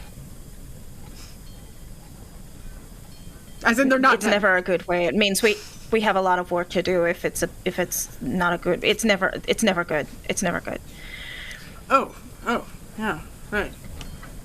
Well, that's upsetting. I'm inherently lazy. But, I just don't want him to go missing. Yes. Mm-hmm. Uncle? Oh, what? What? I'm just watching Alessi try and find blood. What you need? Well, there's some builders gone missing, and they are both in the experimental area. So we got 6+ maybe, we're looking for at this point. Yes, which we already knew. Definitely already were aware of the number of people going missing in the city today. I see. No. Just a number. We're of course aware already. Yes. If anyone else were to ask or think otherwise, we would assure them Yes. that is not the case. Am I? Yes. All right. Excuse me, did you say there are 6 people having gone mad? I thought it was just the 2 builders. And we knew about it. Oh. Okay. Okay. And if anyone gives you another Well- number, it's just ignore that. Oh. Okay, I will make note of that. And they just kind of Top shuffle secret. off. Right, yeah, top secret. And, yeah, they just kind of shuffle off, and you all... There are people about that are kind of around working, but they aren't really taking much notice of you 4. I'm beginning to think that strange things are afoot at the Citadel. Grandma? Yeah, what's up, kid? This whole time, by the way, Elspeth's been like, she like found a little box to sit on, and she's just been like, she took some donuts out of her like pocket, and has just been like eating them and like writing notes about like unrelated to this case, just like thoughts she's had about like building, and you know, she's kind of doing her own thing. She's taking a break. I like it. I like to imagine too, as Alessi is like making marks around all the blood. Every once in a while, a few crumbs kind of fall in the area where you're marking.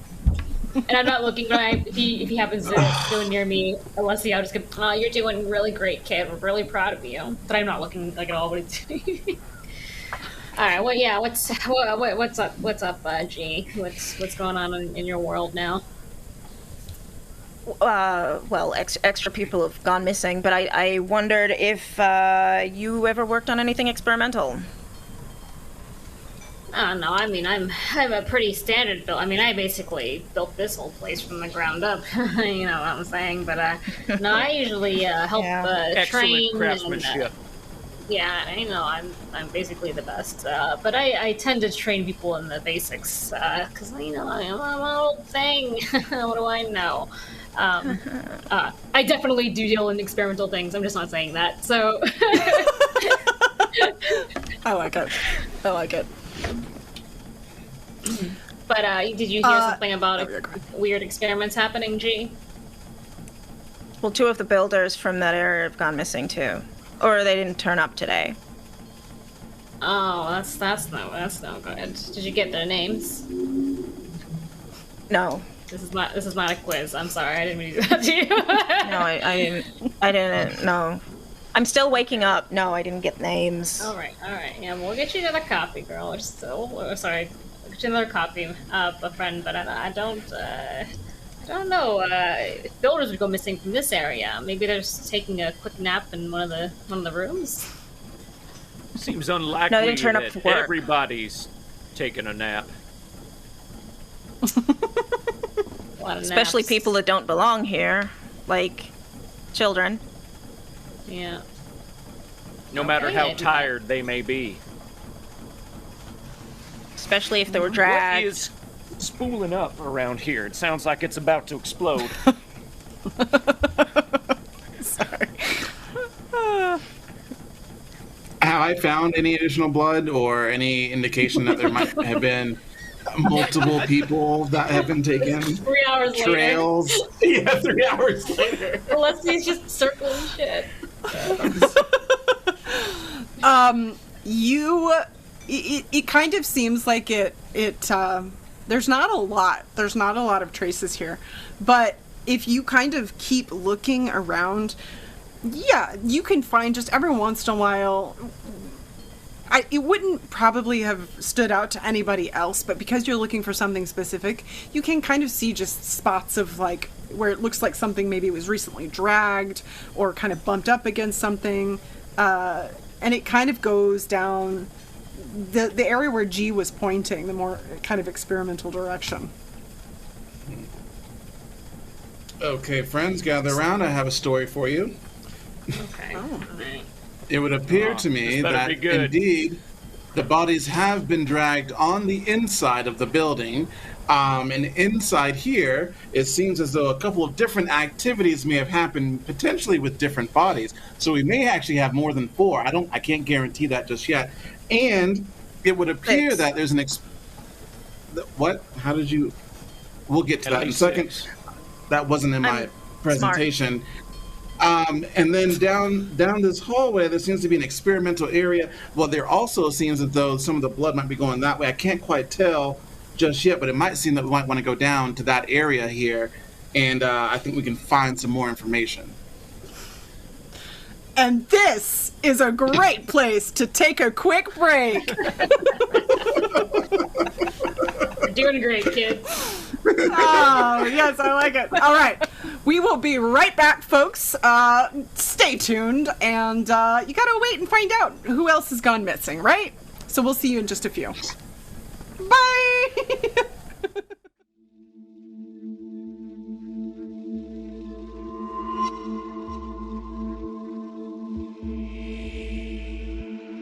All right. Sweet.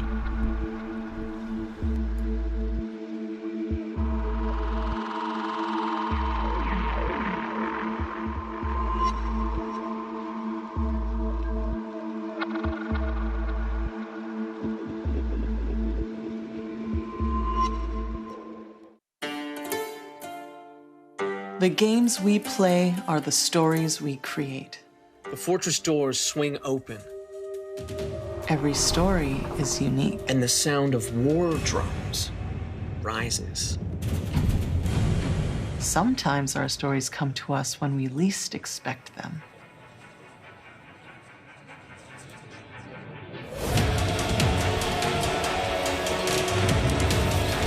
We need to be ready no matter where inspiration strikes.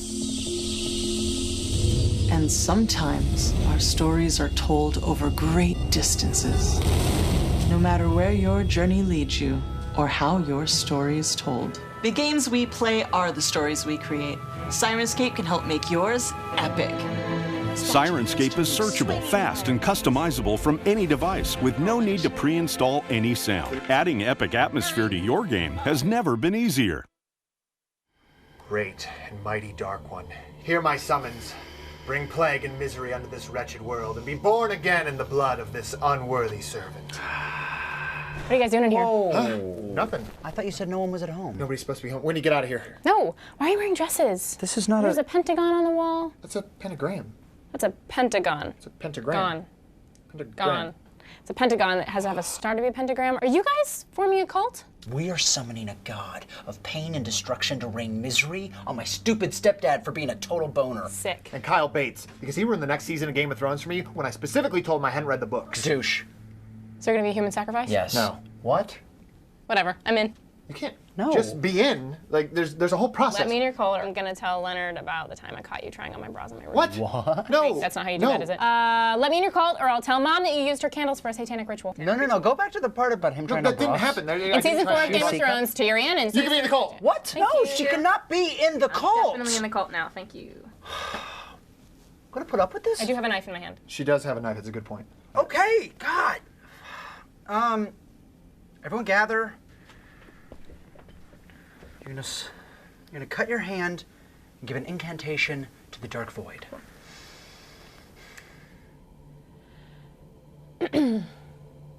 Oh, dark monster thing.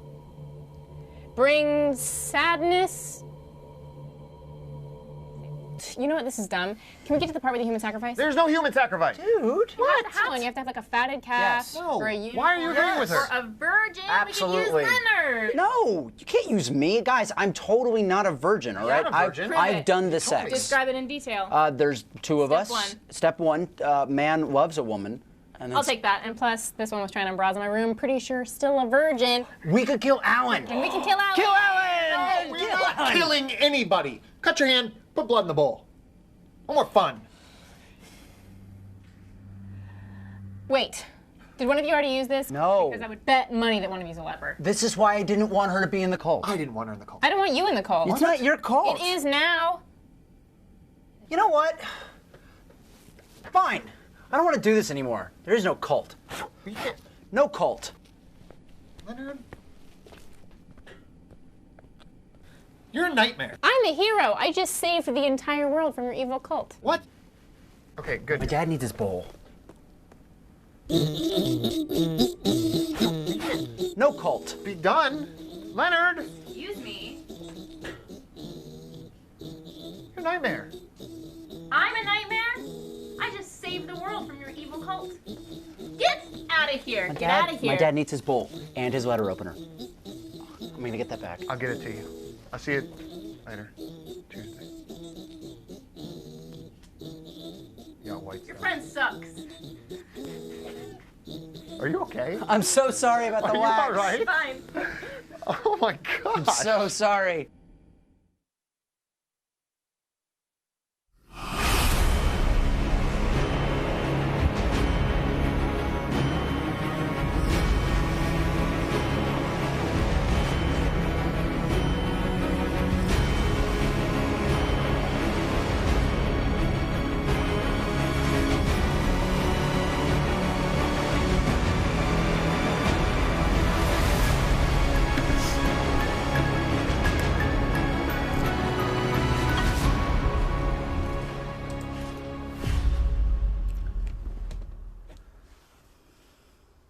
The mighty red dragon swoops in over the battlefield.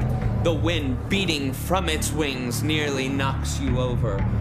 As you stand in its mighty presence, you realize there is no hope for any of you. Well, I'm out of spells, so I'm just a 10th level dude. And I'm still unconscious. So if one of you could please go into my bag and get my healing potion, that'd be great. Then I smash the lizard. Raging, charging, power attack. Roll your worthless attack.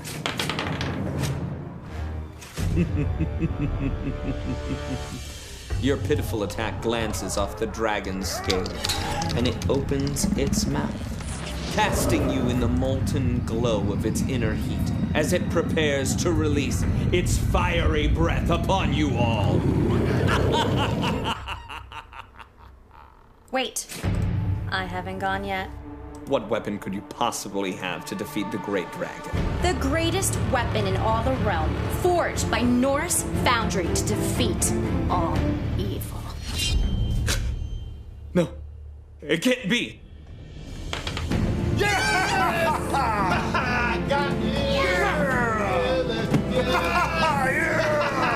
Take up a fight against evil with the finest weapons in the realm at NorseFoundry.com. And be sure to watch Dragons and Things every Friday night on Twitch.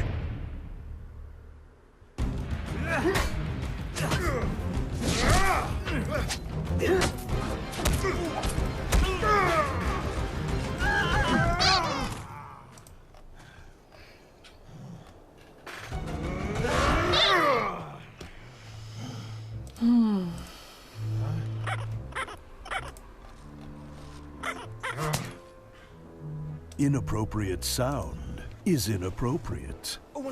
Don't let the action suffer from a lack Back of in atmosphere. 30. Let Sirenscape set the tone and bring Thank you, the Back in 30. to life. See, that's better. Journey to Sirenscape.com I really want to to donate right download the now. app and make the unique I know, atmosphere at your table. And be sure to watch Dragons and Things every Friday at 6 p.m. Pacific on Twitch. Ready for a solid lunch. Oh yeah, I bet. Hi everybody, welcome back to Necrobiotic.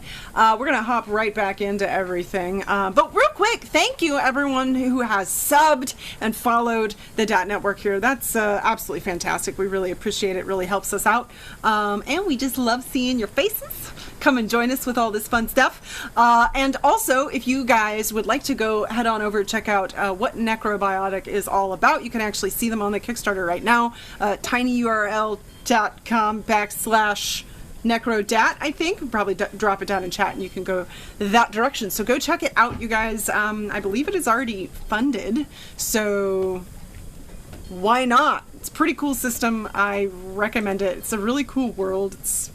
I mean, you're seeing it right now, but we'll talk more about that later.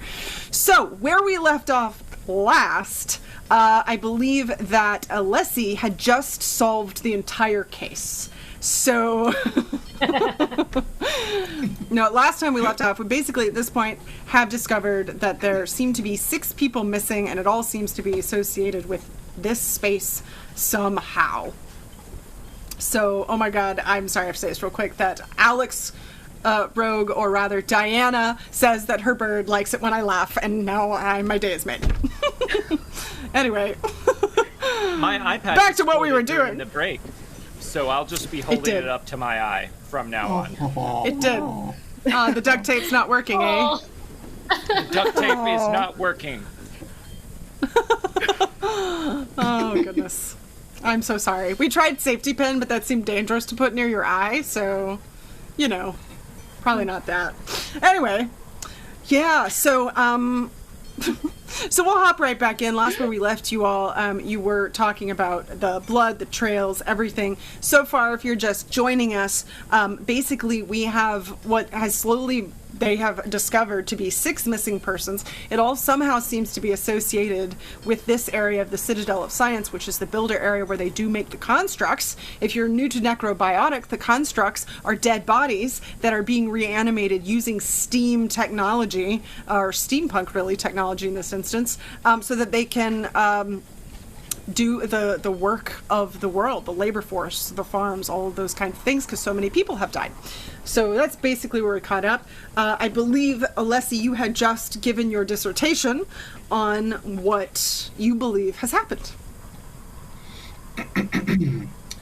So yes, I believe if we can go down this hallway to those buildings down there, or offices, I think we can find more information on where these, again, to your untrained eyes, it may seem like there's a splattering of blood in these random places, but if you calculate it just right, it would appear that there might be multiple bodies involved in this situation.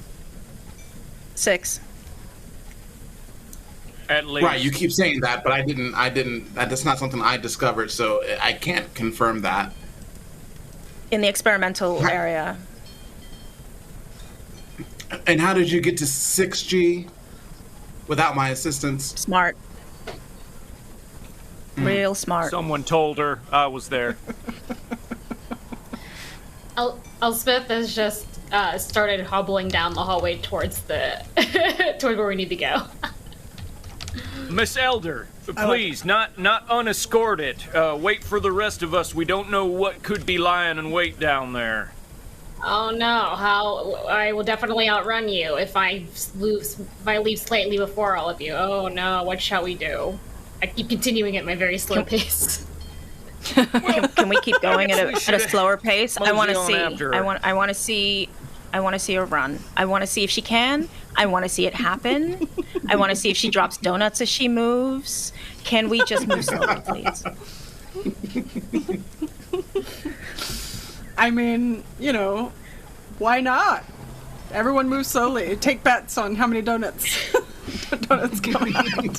There's just secret donuts, like parts falling out of pockets and like the sleeve of my blouse. Yeah, so you all are able to follow this path, and yeah, you can go really slow, or you could seemingly very easily pass Elsbeth by. It's really up to you. You guys all have the option there.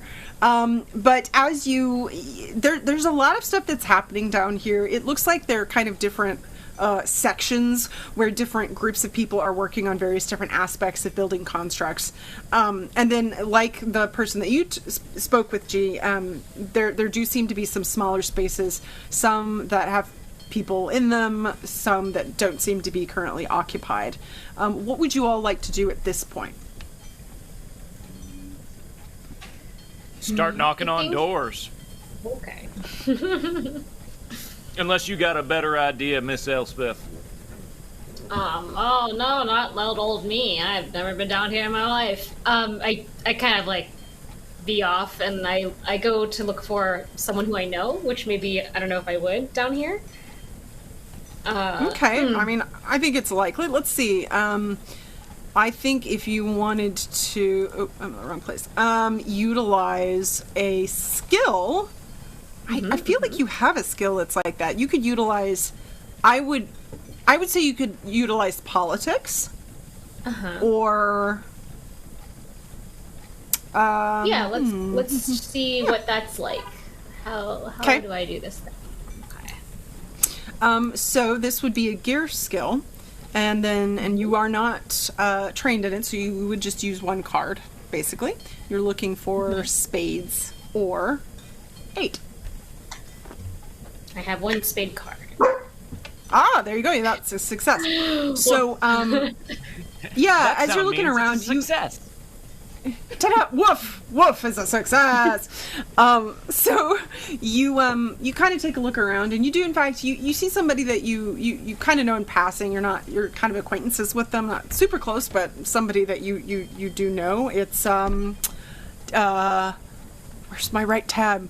It is Godiva Gallo. Godiva is who this is that you see. Nice. Oh, Miss Gallo, nice to see you again. Oh, it's so nice to see you, Elspeth. What are you, I thought you were working at a different part of the Citadel these days. Well, I get my glasses on. It's hard to see your pretty face. We're just, I got my little part-time job now where I find missing persons, and apparently this is like a big case, so we're looking around for some people who went missing, who kind of came down here, and who knows what happened to them, but apparently they're still down here. Have you seen any people that are not builders, just hanging out, taking naps? Oh, well, taking naps? No, I've not seen anyone just taking naps. But, yeah, I don't... that seems very strange. I just assumed you were talking about Iris and Leo, who didn't come in for work today, which is strange, but, they are always trying to work on strange things. They were working with that... don't tell anyone, okay, but they were working with that, a technosophist. What kind of thing would they be doing down here with that? I don't understand, but yeah, beyond that, no, I've not. I've just, the builders, and, anyone who's working with them. Alright, well, which, the name of that technosophist that they've been, hanging out with? Oh, no, I didn't speak with her, no, I did, but, well, I'm sure someone might. I didn't really see her. I only ever saw her around here in the evenings. For whatever reason. Could you give me a description of what this technosophist looks like, please? Oh, yeah. If you've got the time. Sure. What am I doing? Work. Yeah, she was tall, pretty tall, real thin thing, and she had real dark skin, real bright white hair. It was kind of back in a braid, and she always seemed real excited to be here. Always had a lot of junk, just trash, old technology trash. You know how it is. Yeah, I got a lot of friends who love trash. It's an epidemic amongst the youth. These times we live in. Yeah. All right. Times, well, but, thank you, Miss Gallo, for your information. Your work here is appreciated. Don't forget to stop upstairs and get some donuts at some point. There's probably one left in the meeting room. Yeah, they were out. Last time I was there, they were all gone, and every time I go, there's no donuts. They're never buying enough. Wonder where they went. All right, yeah, it's the real. That's the real mystery. But it is a mystery. Yeah. Well, it was lovely seeing you, Elspeth. Yes, very good. I'll see you later. Say hi to your father for me. Oh, I will. Bye. Hobble back to the group. She just kind of stares at you as you walk back. So, what have the rest of you three been doing? Did you all eavesdrop on that conversation, or was there anything else you would like to do in the meantime?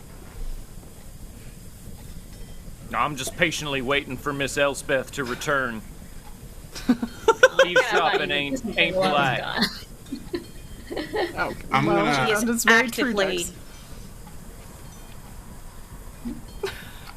She is actively eavesdropping. Okay. So you heard that whole conversation. Alessi, what were you doing? I'm watching G because they have on multiple occasions come up with mysterious information out of nowhere to to go beyond what I've discovered myself. So I'm trying to find out what exactly they've been doing to obtain this information. Okay, I like that. Yeah, I mean, you have pretty much been watching G just stand there kind of, I mean, as far as you can tell, almost looking powered down. Like, they're just kind of standing there, kind of near where Elsbeth went, but, you know, not really doing much other than that. And then Dex is also just kind of standing, but seems to very specifically be trying to, like, focus on other things that aren't listening. Craftsmanship on these doors is insane.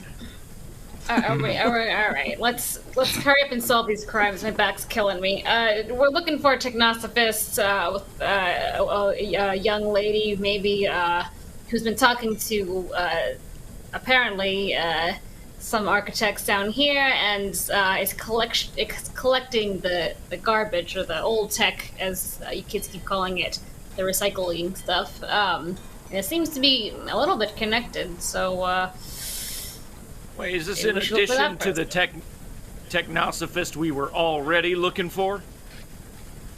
I imagine it's the same one. Yeah, maybe it's the same one. But hey, you never know. There could be. We all thought there was only one missing person, but 20 minutes ago, and now it's 6. Exactly. We can't assume. Could be 2 technosophists. It's true. Well, and we've only been assigned to find one person. You know, we can't go outside of our orders and find these additional people. So if we do find them, we should let the other group who are looking for them find the other people. We'll just let them know that we found them first. Yeah, why don't we play that by ear there, Alessi? We'll see how the day treats us. Okay, but I'm just looking for Rosa, just so we're clear.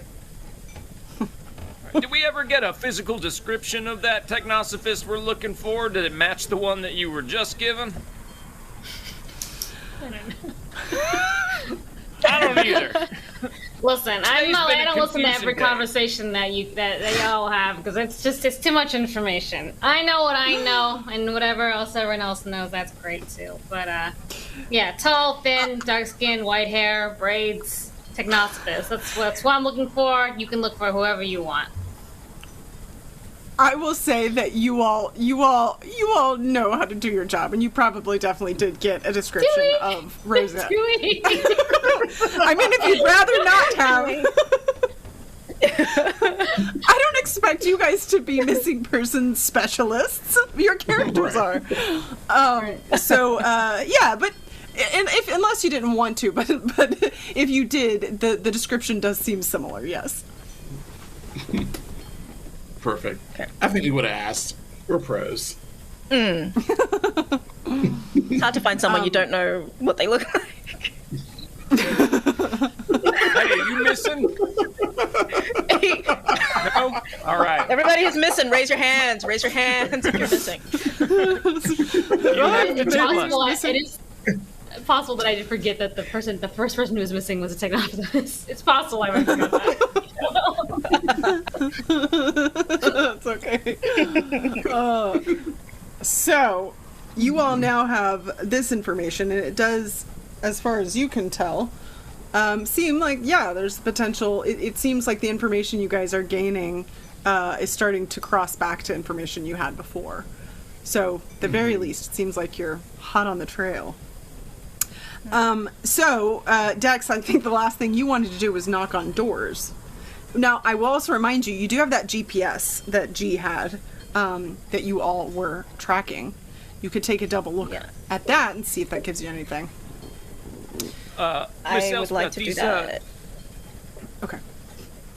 Say that again, Dex. I was just going to, while G's looking at her Ipany, I was just wondering whether or not any of these missing technosophists, they got an office or a workshop we could look them up at? Okay, so you're looking at the GPS, G, and you seem to be very close to the location. You're still not sure the level that this thing is on. You can just kind of see it on this map, but you seem close. And Dex, were you asking G that question? Elspeth that question. Okay. In as far as how things are tracked. No, I'm sure that... As far as they were a special team, and this is an area where special teams do work, is that correct? Oh, yes. Did they have an office or a workspace we can investigate? Yes. Yes, I'll say that they do. And I'd say if you tried to ask anybody nearby, although you did get their names. So if you asked anybody nearby which room they were in, I would say that someone could probably point you in that direction. And I don't think that'd be very hard, so I don't really think you need to do something for that. So we'll say that someone was able to point you all to a room kind of in the back that they said they often frequented whenever they were working on special experiment things that were outside of just manufacturing. Thank you kindly, random passersby. Yes, you're welcome. So, would you all like to head to that space? Yes, I would like also to look at my Ipany. Okay. Again. And see what might be there. Okay. So, are you... No. Oh, go ahead. No, that was it. So are you looking specifically at the GPS once again to see if it's corresponding, or are you looking for something new? I'm looking to see if I can get a stronger signal. Okay. Yeah, looking at it, every direction you guys have gone in relation to just the information that you have seems to be corresponding with the GPS as best you can tell. It actually seems pretty close in the direction you're headed.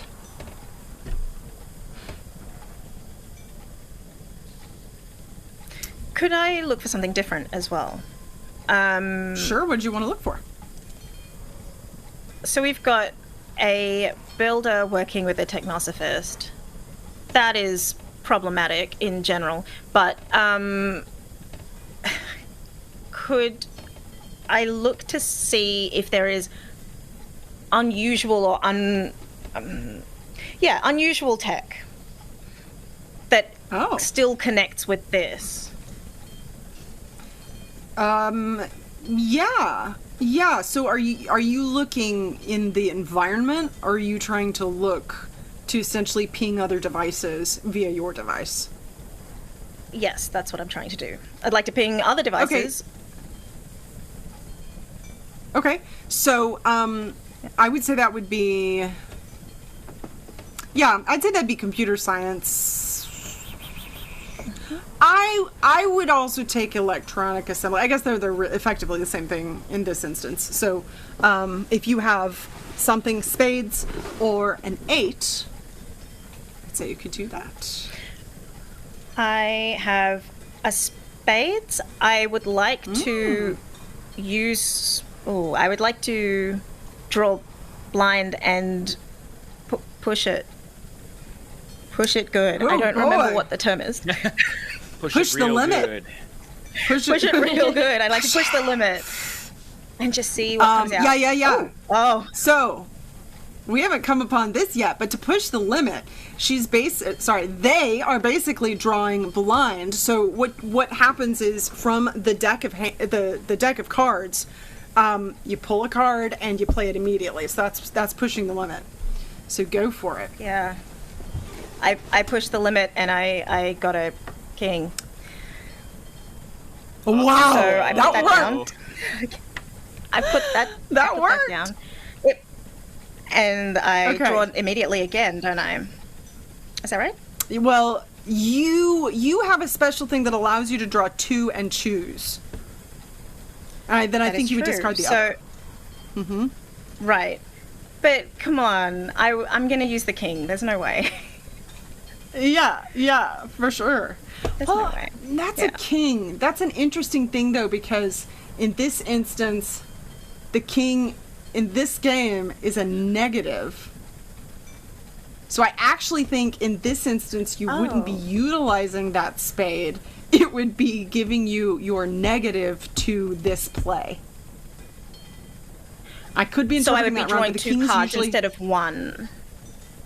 You'd be drawing because two cards, you would discard and then the king, anyway. Yeah, the king has no value, even though it's a spade. Right. I believe. Yes. In that case, I will draw the next card, or the next two, and that would... Let's see... Damn, still shy. So that would be a 12 plus a success. 12. So, okay, so that's 2 successes then in that instance, right? Yeah. So you get 2 successes, and you are trying to kind of utilize your epiphany, I don't know how he said it, to scan and see what other items in the area, and in these modern times, it is a little bit easier for you to scan those.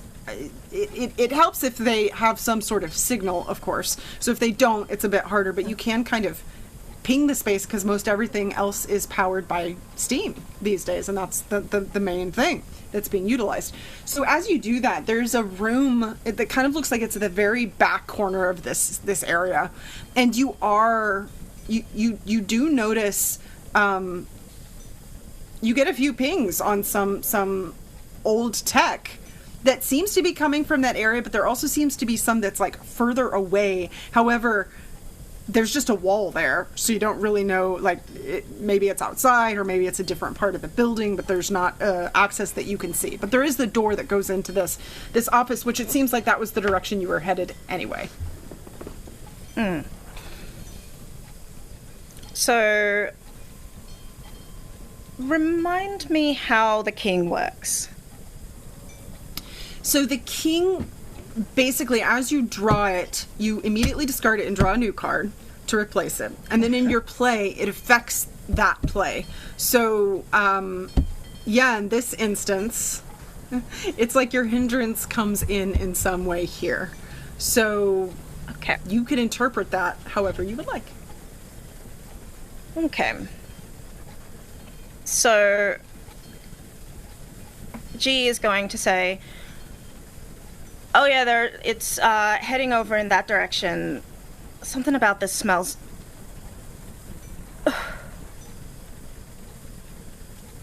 Something about this smells bad. Dex, you know, I'm Tech just has a gonna really... walk over... Oh, sorry. It has a really interesting smell, or it had a really interesting smell, especially when... I'm gonna need a minute. Everyone give her some space. She needs a minute. I need a minute. All right. Well, Clear out, we need some time.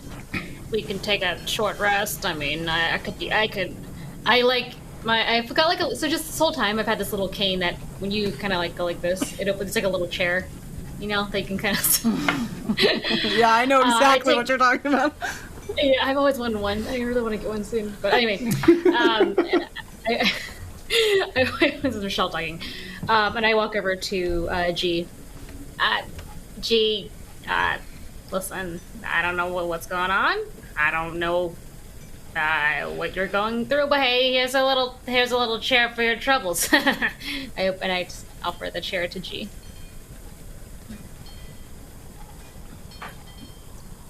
What do I do with that? What do you want me to do with that? I thought you said you needed a minute. I thought you would want to sit on it, like to sit. I like a good sit. Okay, I don't need to sit. Oh, okay. All right. It's all right. All right. I need to smell. Okay, I need to smell. Oh. I need a minute. I just, sometimes you just want to smell something, anything, Preferably something that smells good, but you want to smell something, and I'm not smelling something right now, okay? Okay, alright. Can't fix that one. In conclusion, yes, I would like to sit. Okay, alright, well. At this point, I kick over a box. I kick them over a box. They sit on it. I sit adjacent nearby. Is this a good time for a short rest? I would like to get some more cards, please. I'm running out. Sure. I will say this is a good time. This is a good time to catch a breath. Yes. Can you do Can you do no activities at all during a short rest or catching your breath, or like can I go look in that room while I'm catching my breath? That is a good question. And do we need to discard a card to redraw? Yeah, that I wasn't super clear on. In combat, yes. In combat, you would discard a card and you miss a turn essentially to catch a breath, and then you're able to draw back up to a full hand. Out of combat, I mean, I would say yes. Discard a card, and then draw a whole new hand, or up to however many you don't have. But what would happen if you have no hand, none at all? I would say. I would say in this instance, because I'm a little clear on that. In combat, you would be drawing blind. You would just be playing blind the whole time. Out of combat, I think that in this instance, I would say just draw a new hand. So discard everything. Is it? And it's 5 again. Is that right? 5. 6. The full breath is 6. 6. Unless you have something special, like Alessi does. So we're discarding everything and drawing a new hand? I think you just have to discard one card and then draw the rest.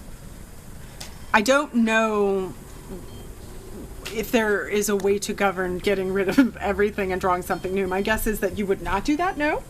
You would just discard one and then draw back up to your full 6, if that makes sense? Mm-hmm. Okay. So, so this you all are able to take enough time just kind of hanging out here, to eat a few donuts and get some rest and catch your breath. And then, let's see. It's just several minutes to rest, recuperate. You're taking a break from anything mentally or physically demanding to gather your energy. So, this doesn't have to take super, super long either. I'd say like a good 10 or 15 minutes in this instance. You guys aren't doing something really like physically aggressive or draining. But yeah, what would you like to do then, Alessi? So I would like to take a look around and see if there are any books or anything with information, journals that might be kind of laying around, and if possible, look for signs of struggle. Maybe I'll ask Dex to come along with me while Espeth and G are kind of relaxing. Okay, so are you wanting to go into this room that seems like it was... Is this where you're wanting to look, kind of in this space that seems like it was where these builders were last, or were utilizing at the very least? Yeah, I'll say, Dex, it seems like this room might seem kind of important. Maybe we should go in and take a look around. Well, gee, if you get to feeling poorly, you just ask Miss Elspeth for anything, or you give a shout and I'll come running. But, sure, Alessi, I'll go with you to take a look around. Appreciate it. All right. Okay, so you guys go into this room, into this space? Yes. Mm-hmm. Yeah. And then were you wanting to use the trace search here? Yes. Okay. Great. Yeah. As you all enter, go ahead and draw your cards. But as you're doing that, as you all enter, you do see it's not a huge space, but there's kind of what looks like a work table. There's some shelves that are stocked with a few different things. Honestly, it's kind of a huge mess in here. Like an unkempt mess, or like a struggle mess? Looks like it could... I mean, it's definitely unkempt, but it looks like it might be potentially both. All right, young man, what do your eagle eyes tell you? Well, just give me one moment while my brain gets into action here. So I'm going to use Queen of Spades, which counts as a 5 value if I need it. And it's also just a spade, which is what I need for this particular one. And then I'm also going to use the 4 of diamonds to get a 9. So I can have 2 successes. Yep, that's 2 successes. Is there anything special you'd like to do with that second success, or do you just want it to be kind of additional? Yeah, I think I'll just have it be extension. So whatever else I can find, look on multiple walls, multiple desks, whatever. Okay. All right. So so you start looking around, and in here you see more signs. At first you weren't sure, but now you are pretty sure that you see more signs of struggle. You also notice that there seems to be a mix of pieces that are old tech and new technology in here, which is not something that you would normally see. You also notice kind of almost like a draft. There's no windows in here. You have gone down a bit underground here, so there aren't any windows. You don't really know where a draft would be coming from, but that kind of stands out to you. Seems a bit strange. All right, Dex. Now listen, I'm no G, but this is what I've kind of come up with based on my evaluation. I've seen that there is more struggle in here, as we might have seen out in the hallway. Not as much on the blood, but at least we know there's been a struggle here somewhere. And also, there seems to be a mix of old and new tech here. Now, you know that's unusual. We don't really mingle techs. So that doesn't seem quite right. But something I'm sure you have not quite noticed yet, there is a bit of a draft in here. Well, there appears to be a bit of a draft here, something I picked up with my keen senses, and it appears as though somehow there's air getting into here, some kind of flow of air, but considering that we're a bit underground, it doesn't even make any sense at all. We're in a enclosed room with no windows. Now that, sir, has got me stumped, and I don't get stumped easily. Now let me ask you one follow-up question here, Lessie. Do your keen senses or powers of observation in any way reveal to you the direction from which this air is flowing? Well, now give me 1 second. I learned this in training. What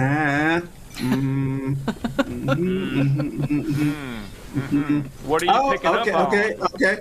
The wind dries the moisture on my finger when I point in this direction, so possibly the air is coming from this direction. Wow. We definitely could have used a few men like you on the outside of the wall last time we went to help us know which way the wind was blowing. Now, Alessi, you think it's coming from over that corner? Why don't we take a look, see if we can find this hole to the outside of yours? Oh, that sounds good. Of course it's not that. It's got to be something suspicious. Right. Do you want me to take that look-see for you? I mean, you only got one eye. I'm a bit impaired in that department, as you have so keenly noticed. So I'll let you do the heavy lifting here while I keep a lookout. What do you say? I certainly appreciate it. And I'll start to look for where I think the draft is coming from.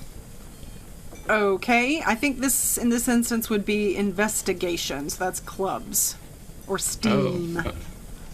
Perfect. Well, I got plenty of those. Well, you need to know that. Perfect. That is a success. Yes. So, so you use your technique of being able to kind of get a feel for where the air is coming from, and you do actually notice there's a shelf, and it seems like there's like a. It seems like it's coming from behind that shelf. Do you want to go take a closer look? Yeah, I'll take a closer look at this bookshelf. Okay. as you go over there and you kind of to the back corner where you're noticing this breeze, in fact, when you look back there is like this big open space, and there is also a face of a man who looks at you and goes, shh, and then disappears into the darkness. And did you find like a squirrel warren or perhaps an errant mole tunneled down here? Dex, someone just shushed me. Hold up, I'm sorry, what? Someone just shushed you? Someone? Who do you mean? Someone back there? There appears to be a person back there, and they shushed me.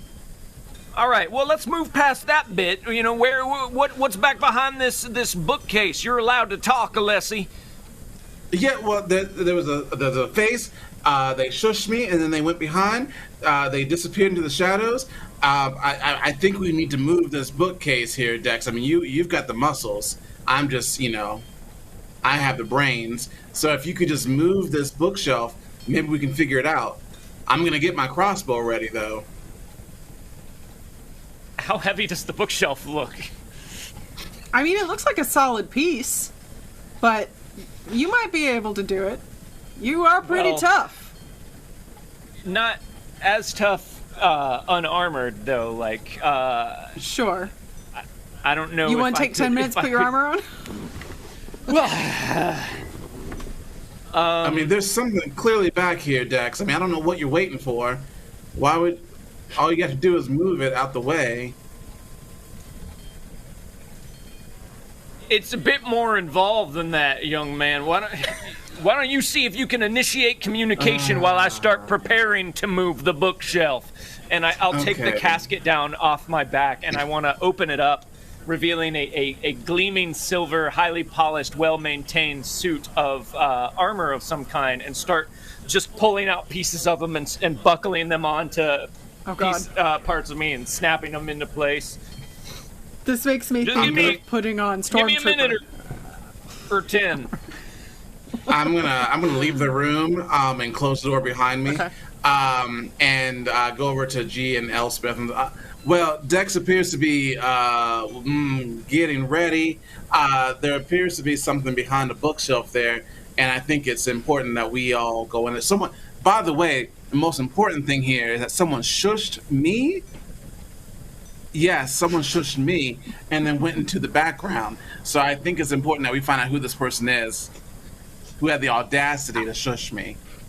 Okay. You seem very wound up about this shusher. But I will say that mysterious person behind a bookshelf, that was pretty scary to me. I don't really feel like I should go down a dark corridor with a shusher in there. Did you leave? I thought you were gonna speak to the... Damn it! Well, I think Dex might be ready now. Well, was Dex putting on his going out clothes? Mm-hmm.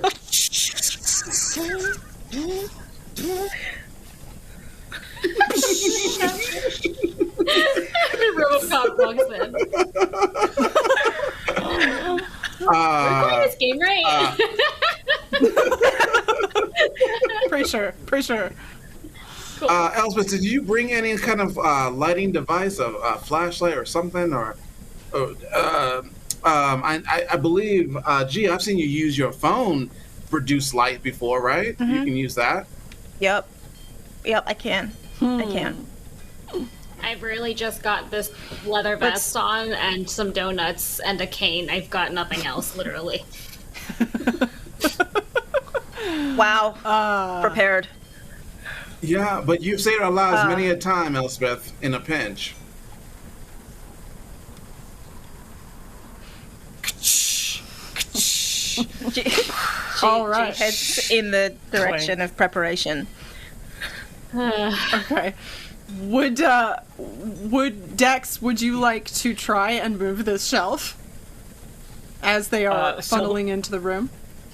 So now that they've given Dex the requisite 10 or so minutes to get dressed, he's about a foot taller and stands much more upright in this armor, which just kind of whirs and lets off soft jets of steam every time that he moves. But he moves in it with a practiced grace that is so very different than the way he moves outside of it, and walks up to the bookshelf. Oh, you mean this bookshelf right here? And reaches his hands out and attempts to use his augmented strength to move the shelf. I like it. Okay. All right. What is this? Is that it? Wait. Sorry, I'm on the wrong person. Her. Is that, are you using, would that be athletics, or is this a specific thing you have? It is not a specific thing I have, so I guess it would be athletics. Athletics, yes. Which you are trained in. Okay. I am trained in athletics, so I can play 2 cards, but I just need to move a shelf. So I'm going to spend my Jack of Diamonds, which has a value of 4, but it is a diamond, so that should be a success. Yes. Yes, that'll be a success. And I'll say that you, especially after putting on this armor and everything, that you're able to move the shelf enough for you to get enough space for someone to move through that area.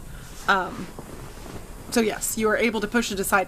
And as you do, more of a kind of breeze, or it's almost just like air passing through, it kind of comes through this space. It's very dark down there, but you hear some strange noises down there. And you don't see anybody, but it's hard to tell if you could because it seems very dark. It's right dark back there.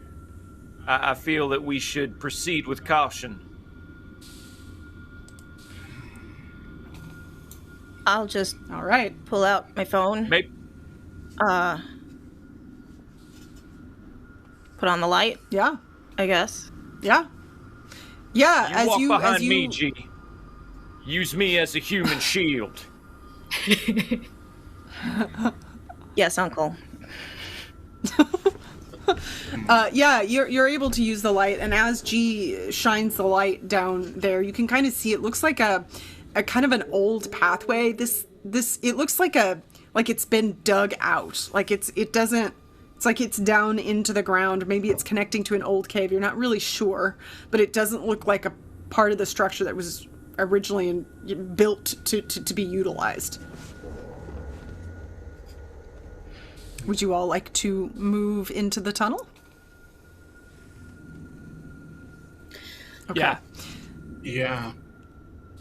Okay, so as you all are walking, it's kind of this long way. You keep walking, you hear kind of some strange noises, but you can't tell if they're coming from the builders behind you, from where they're making all the constructs, or if it's coming from in front of you, and if it is, what it might be.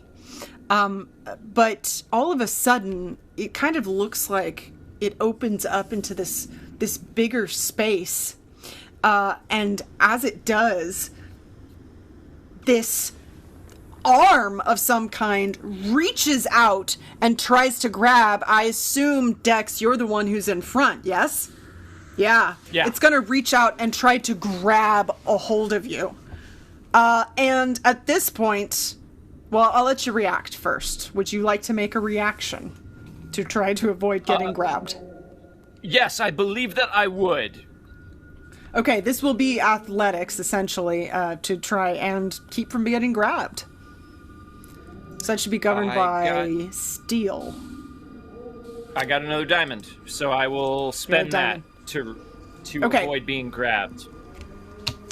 So you are quick enough to get out of the way, because this just kind of like comes out of nowhere trying to grab you, and as you duck out of the way, you hear this loud kind of strange, almost like multiple voice roar, and something big starts kind of moving about, and then that guy that you saw, Alessi, turns around, kind of comes around the corner, and he says to you all you need to get out of here right now, or else this thing is going to. But before he can say any more, you all see it's come back. It is some kind of monstrosity that you can't even quite figure out what it is, but it looks like a construct that has 7 different heads and has added all of these different pieces. It's got about 5 or 6 different arms coming out of different places, a few different feet, other pieces. You see pieces of technology lighting up and buzzing that are clearly not new technology,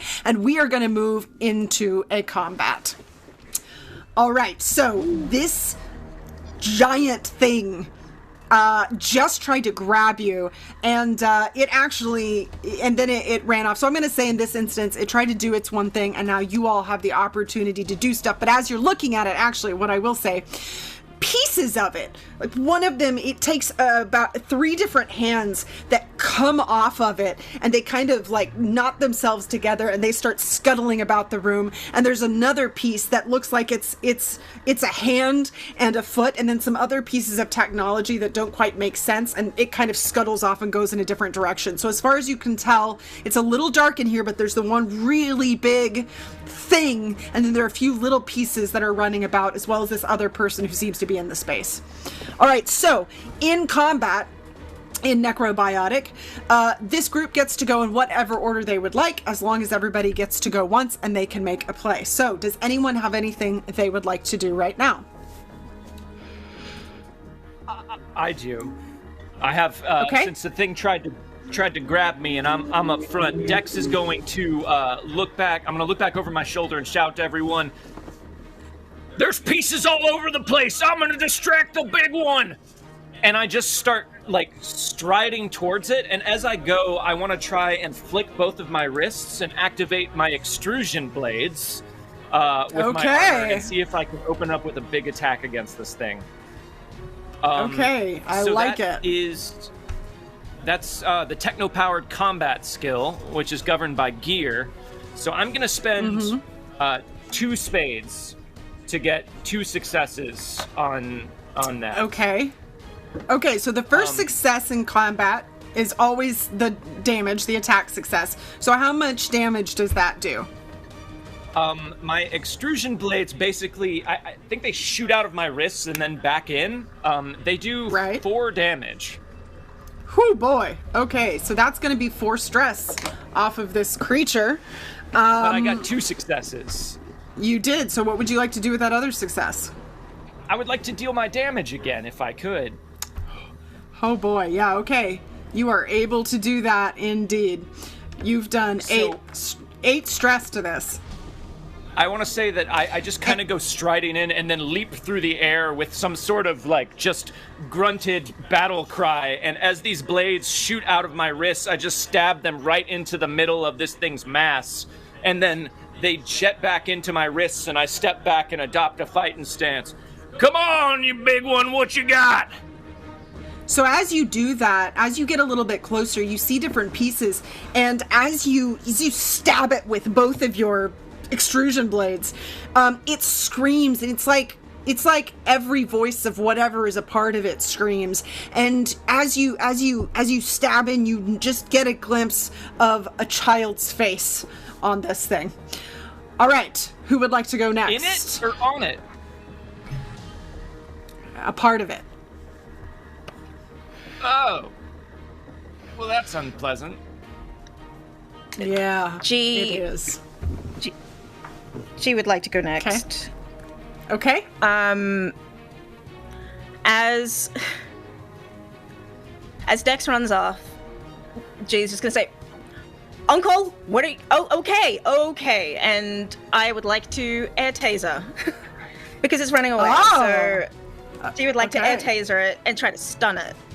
So are you air tasering the big thing, or the two, or one of the little things that are running about? Go on the big thing. The big thing? Okay. All right. So that is that govern... Oh, so this is an air taser. Does that be governed by dexterity? So it's going to be clubs. Because you're shooting it, basically. Okay. And I have 1 club, so that is 1 success. Ah, yes. Okay, so that's a success. So, does it do anything other than stun? It does 2 damage. 2 damage. Wow. Okay. So you've knocked off 2 more stress on this thing. And then you're going to stun it. So in this, stunning means it will lose, I believe, a turn, which is pretty freaking powerful. I'll double check that. But yeah, that's super powerful. So so you got 1 success. You were able to do that, and you stun it. And it, you see it kind of, especially you, Dex, because you're right over there by it, and it just kind of... it's almost like parts of it start to malfunction, and as it does, you kind of see a few different heads kind of like fall. It's like this amalgamation of pieces of different bodies, as far as you can tell, and you see it kind of reacting. All right, that was a good job. Next, Alessi or Elsbeth, is there anything you all would like to do? I can go. Okay. I will head over to the guy that shushed me, and I will say to him, for another time, I do not appreciate to be shushed, but you are a citizen of this town, and I will protect you. And I get out my big crossbow, and I think the things that are probably going to hurt him the most are the things that are fast and running around. So I'm going to shoot for the small stuff to kind of take those things out. And if I have an extra shot, maybe we'll take out the big guy. So I'm going to use my dexterity, I believe, correct? Yes, that is dexterity. So all that right, which is falls clubs. under club steam. Yeah. Oh, 2. Ooh. All right. Yeah, that's 2 successes. So the first one will just be the hits. How much damage do you do with your 3 successes. Oh, 3. Yeah, 3 successes. Okay, great. Still, the first one, we'll say you're going after the 3-hand creature first. How much damage do you do? 3 damage. Ooh, 3 damage. Okay. And then what would you like to do with your other 2 successes? So I'll hit the other one, because you said there was 2 pieces running around, right? Yeah. Uh-huh. Yeah, so I'll hit the second one. Okay, stun that out. Okay. So you hit both of them, and you have 1 more success. With the other success, I will inflict a condition of your choice on one of the 2. Okay. Using accuracy. Well, let's see. Using accuracy. I think. Let me go back to that. It says I can cripple. Yeah. Yeah, so I'll say that any consequence that we'll say that the 3-hand thing would do next time will be at a will do less damage if it were to do any damage. Does that work for you? Because you've essentially you've kind of, let's say you've kind of like broken some of the fingers on the hand, so it's moving kind of at a disadvantage and not moving as dexterous as it might otherwise with its 3 hands. Perfect. All right, good job. And the guy behind you just kind of like is just staring at you. What was that, Dex? I just called out nice shooting. All right, Elizabeth, what would you like to do here? I would like to investigate the large construct to see, now that we've seen like the child's face flash up, to see if there's a way to save the human souls. Okay, I like it. So, make an investigation play. I've got a 3+, yes, that's a success. Governed by Steam. Yeah, so you take a moment to really try to get a good look at kind of trying to, I would say, and this is up to you, but maybe G, were you able to throw your phone over to Elsbeth or shine it in a particular direction, or maybe it fell in such a way in which when the creature comes over, you can kind of get a clearer idea of elements of it in the light. So looking at it, now you know about constructs, and the constructs are only built with dead bodies. This is clearly unlike any other construct you have ever come upon, because they are not usually a bunch of different pieces of different bodies in quite this way. But from what you can tell, if these people are not already dead, there's probably nothing that will save them because they are in pieces. Ugh. Alright, team, we just gotta fight this thing. I don't think we can save the ones that were lost, unfortunately. It's a real shame. I'll just be back here. You all good luck. I opened my little seat in my cane. And sit down. I will be watching and eating donuts on the sidelines. So Elsbeth relays this information to you, and you stunned. Now, this round, since everybody went, everything else gets to try to do something. You stun the main thing. Oh, and I was going to double check on that. I believe that means that it cannot stun. It's action stun or reaction. Consumes the character's action or reaction. Yeah. So I think that would take. Oh, I didn't even think about. Right. This thing can do 3 actions, so I'm going to say it cannot do one of them.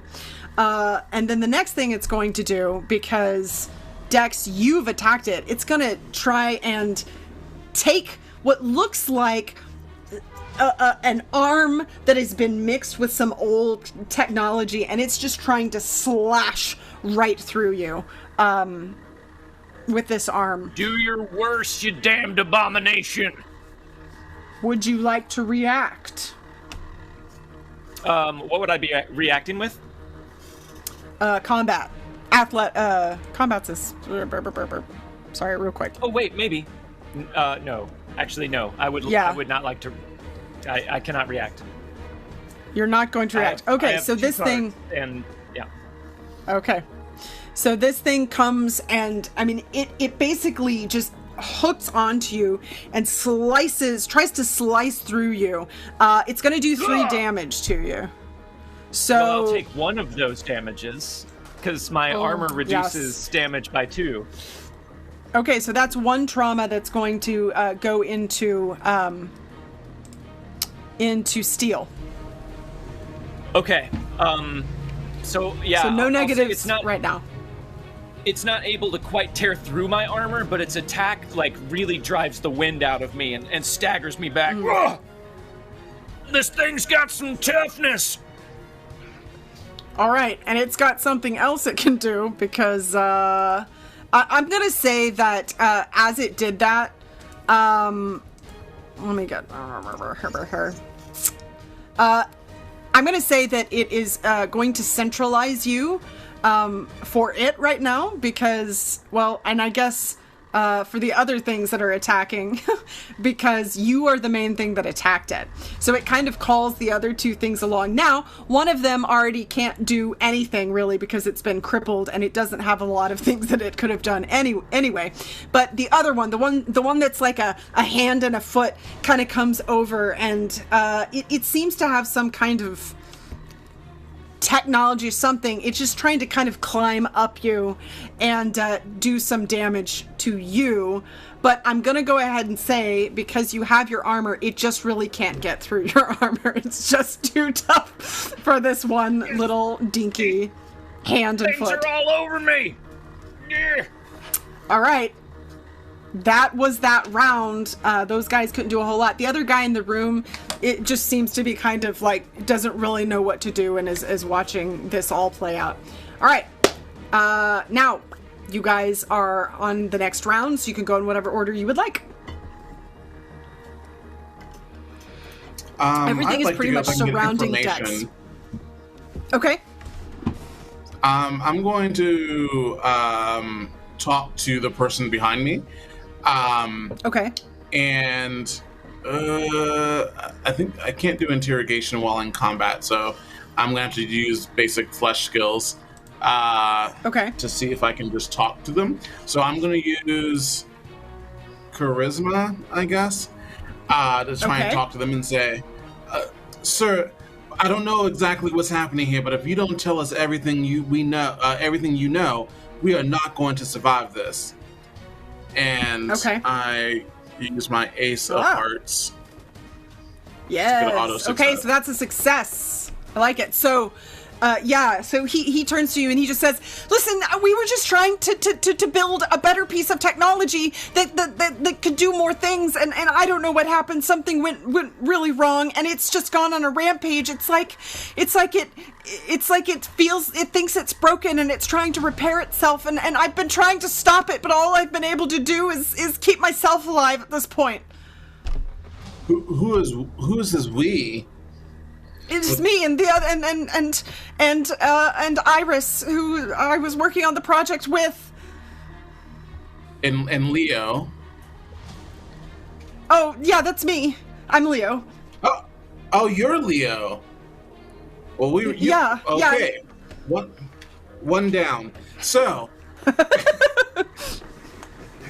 is there any idea, any weakness this thing might have at all? Not that I have found yet, other than just tearing it into pieces, I guess. I don't know. I've never seen a construct behave like this before. A little help here, lady. Yeah, tear it apart. So, it seems as though that there are human bodies inside of there, not dead ones. Well, they're dead now. I don't think with what they went through that they would be able to have survived that. It shredded them and used the pieces. Shush. Okay. Dex, all I can tell you is to tear it apart. And I've shushed the shusher. You already shouted that!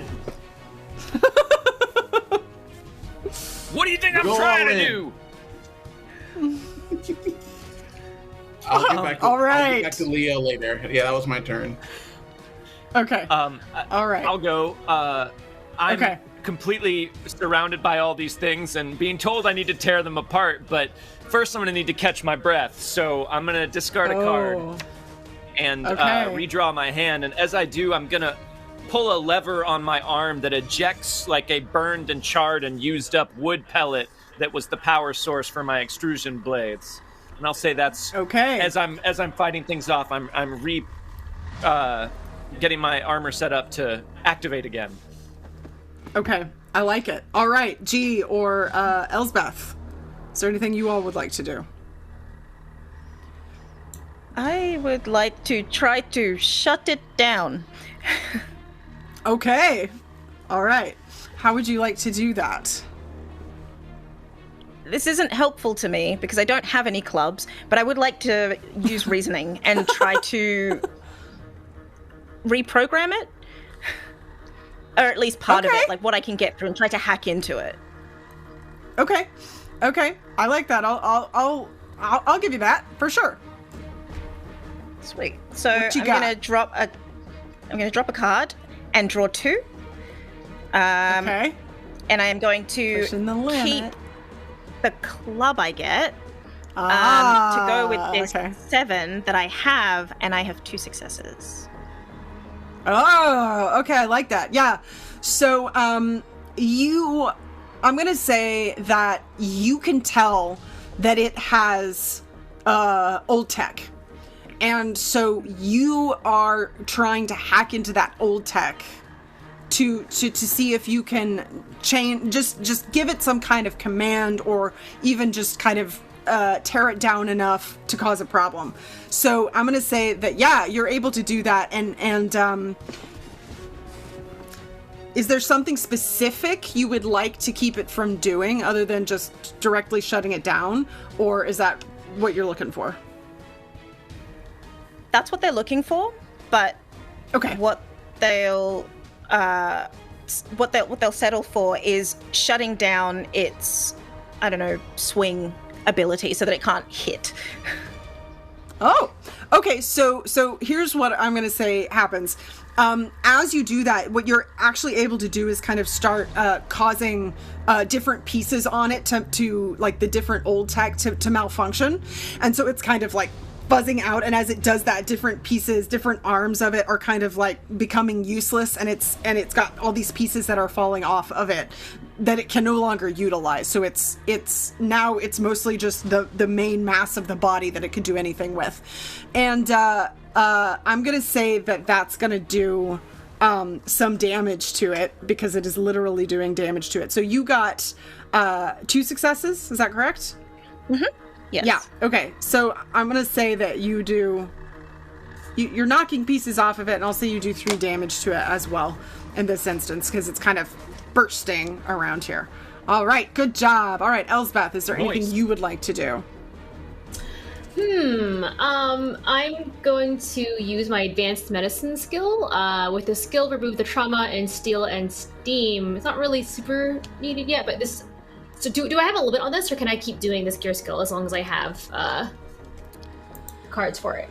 I mean, as far as I understand it, you can do it as long as you have the ability to do it. Okay, I'll go ahead and use 1 spade card and heal up our friend Dex. All right, I like it. So, yeah, I imagine that you're able to just kind of be like, here, eat this thing, it'll refresh you. or press this button on your armor and it'll fix all of your problems. Well, I like it. Technically, my advanced medicine is that because I'm an architect, I'm a surgeon. So I'm just like, I kind of like... So you do quick surgery! And I just got this like big needle and thread, and I'm just like sewing together the part. Like it's like a crazy like futuristic needle that can go through metal, and I'm just like sewing the armor back together. And there's just little ropes, like steel cables holding it together now. I like it. All right, so remove that trauma, Dex. You're quite a lady, Miss Elspeth. Yeah, I know. All right. So now all of these, because you became centralized, so this thing is going to try to attack you, and now it's just kind of trying to run into you, and it's kind of running all over the place. So I'm gonna say it tries to kind of body slam you, Dex. Do you want to react to it? I would, yeah. What am I reacting with? It's going to be combat for athletics. Okay. Then yeah, I have an ace of diamonds. I will spend that to react and try and avoid its attack. Okay, yeah, so you can do that. You kind of are able to get out of the way, but this thing is moving all over the place. And Elsbeth, you were over there pretty recently, so it also tries to kind of bump into you. Would you like to react against that? It would also be combat or athletics, so that'd be diamonds.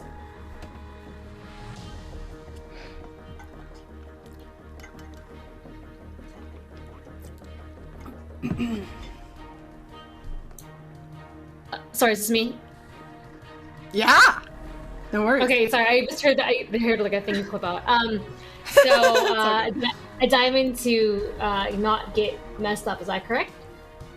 Yes. Yep. There you go. So you were able to see Dex kind of jump out of the way, and then you were able to do so as well.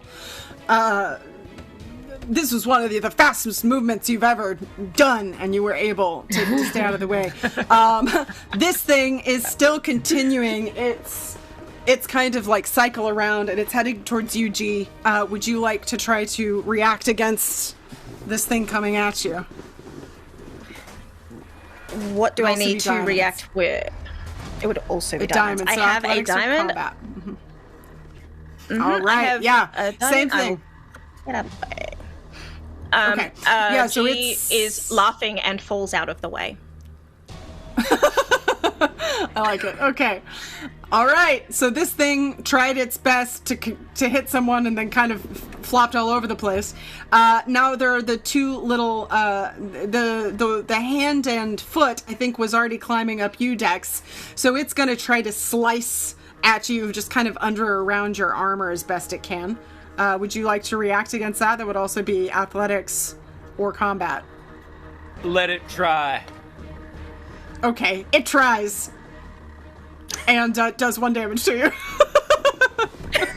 Dink. Dink. Yeah, doesn't get through. All right, and this other one, it's gonna, it's come over to you now, the 3 hands, because you did all this damage to it, Alessi. And so it's gonna try to kind of like grab at your ankle. Would you like to react against it? It would be athletics or combat, so diamonds. Ooh. No, I'm gonna let it do its thing.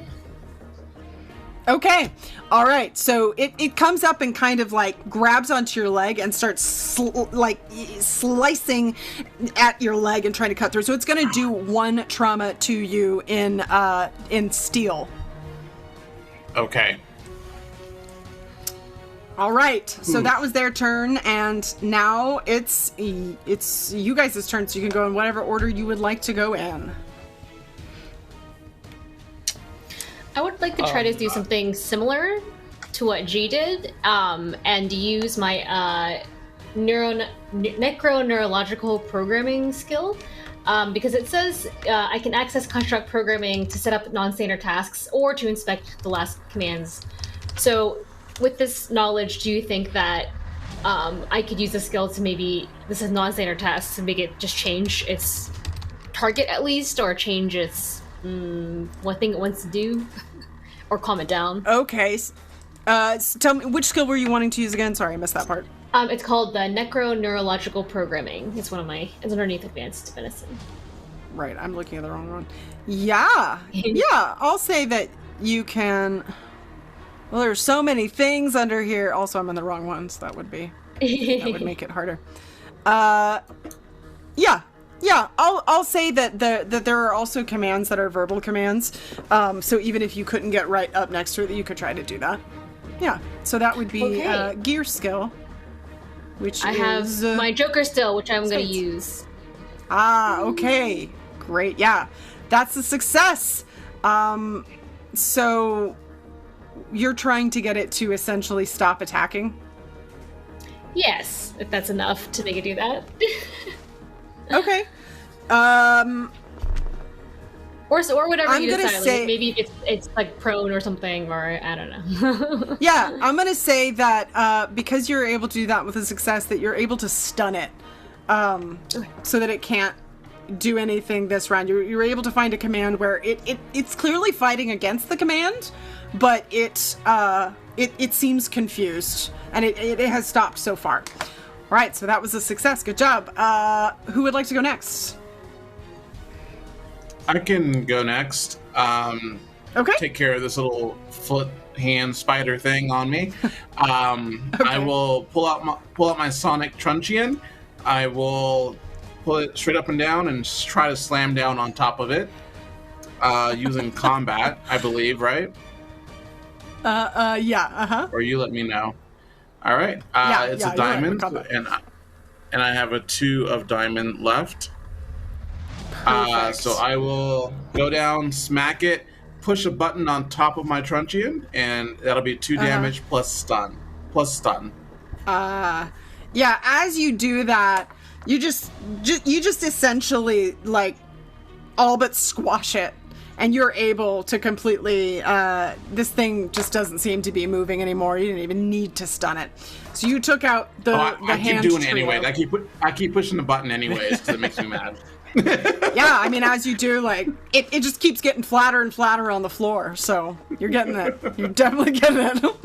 All right, good job. All right, G or Dex? G is gonna catch a breath, okay, and try to figure out how to shut it down if it's not shut down, because there's something that's not working. Okay. Indeed. Okay. So you catch a breath. Awesome. All right, Dex. Your go. I'm gonna ram a fist into a glowing button on my chest, and as I do, I'm gonna say concentrated jets of steam shoot out from my boots, which allow me to jump up on top of this thing, and I'm going to just pummel it as quickly as I can in the head. I'm gonna use 2 diamonds for 2 successes on just normal attacks against it. Okay, so just normal attacks. Those do 2 damage each? Is that right? Yes. Yeah. All right, so you've done a total of 4 damage. This thing is not looking good at all. And then All I'll right. use And my now you're on momentum top of to it. flip over its head and end up on the other side of it, actually. Okay, I like it. All right. Is it still standing? Did I get it? It's still standing. Dang it! All right. Okay, so it is not going to do anything this turn because it is stunned from Elsbeth. There's just the one that is on you that has given up. Whenever you did that flip, it kind of fell off, and it's going to try to go after someone else. It's going to go after G. So G, this little hand-foot thing comes over and starts trying to scrabble up on you. Would you like to react against it? Be combat or athletics? Yes. Okay. It's diamonds. Yes, I would like to. Yes, please, diamonds. Yes, I will do that. Bam. Okay, all right. Yes, you're able to react against it. You are able to get out of the way before it can get a good hold on you. All right, that was their turn. Now it is you guys' turn. Who would like to go? I'll go again. Okay. Do it! I'm gonna spin around and feed and pull a lever to feed another pellet into my armor, and I'm gonna try and use my extrusion blades again. So I'll use techno-powered combat. I don't have any spades, so I'll spend a 5 and a 4 of clubs to get 1 success. Okay. 1 success. All right. Yeah, you turn around. You basically do like this. You get on top of it, punch it, and then you do this flip, and then you stab it on the other side. So that's 4 damage, correct? Yes. Yeah. Whenever you stab it. I was going to say that power also gives an extension success for free. So if that other hand thing is nearby, it also takes damage. Well, it's over near G, but you all have been pretty close together. So I'll say that I'll say that you can, because it was very close and they were able to kind of escape out of the space.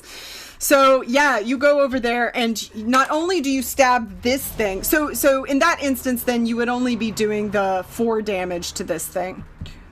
Right. Yes. As you do that, you kind of like stab out all at once. The little thing, as you stab it, it just like ceases to move. You're pretty sure that thing has nothing left in it.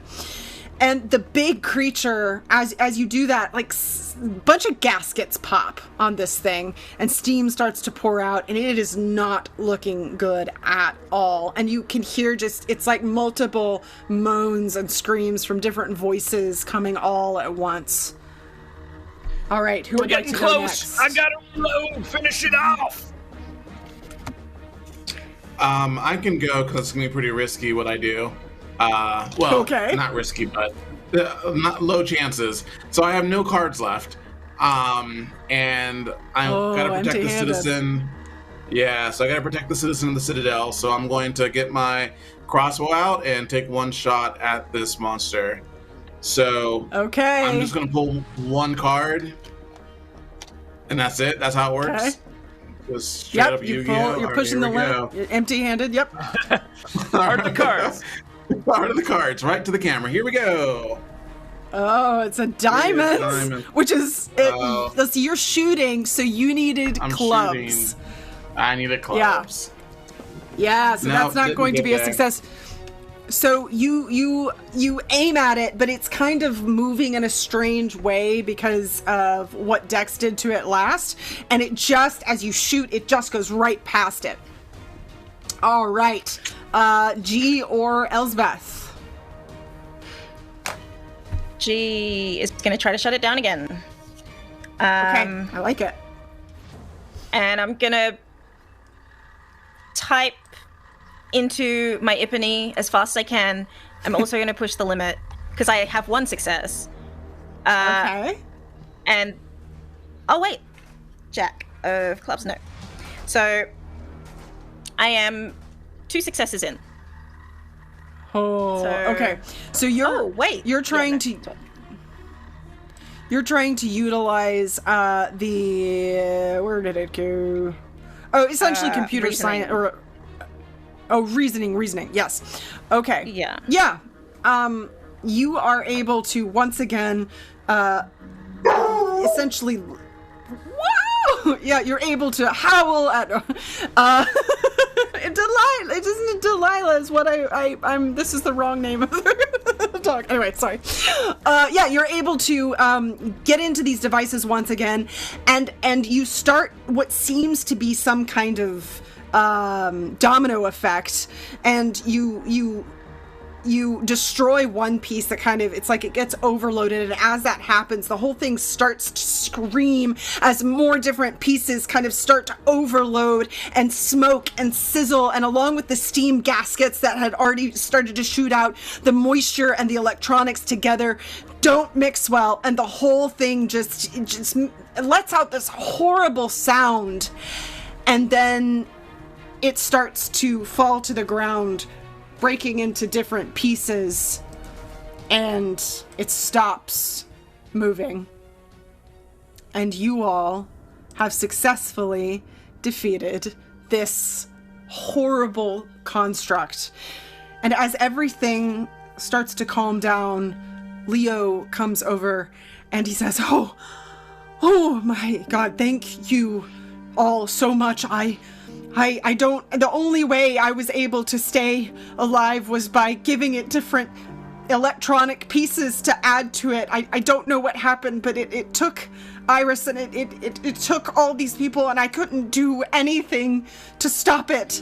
And it was never something I meant to do. And, but I'm just glad that it can't hurt anyone any longer.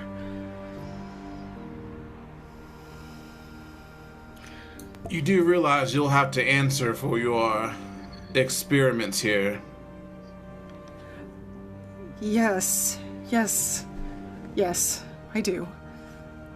This is not how we intended it to be. We just thought that if we utilized old technology, that maybe we could do something more than we had created so far, and I don't know what went wrong. But clearly it went as wrong as it could go.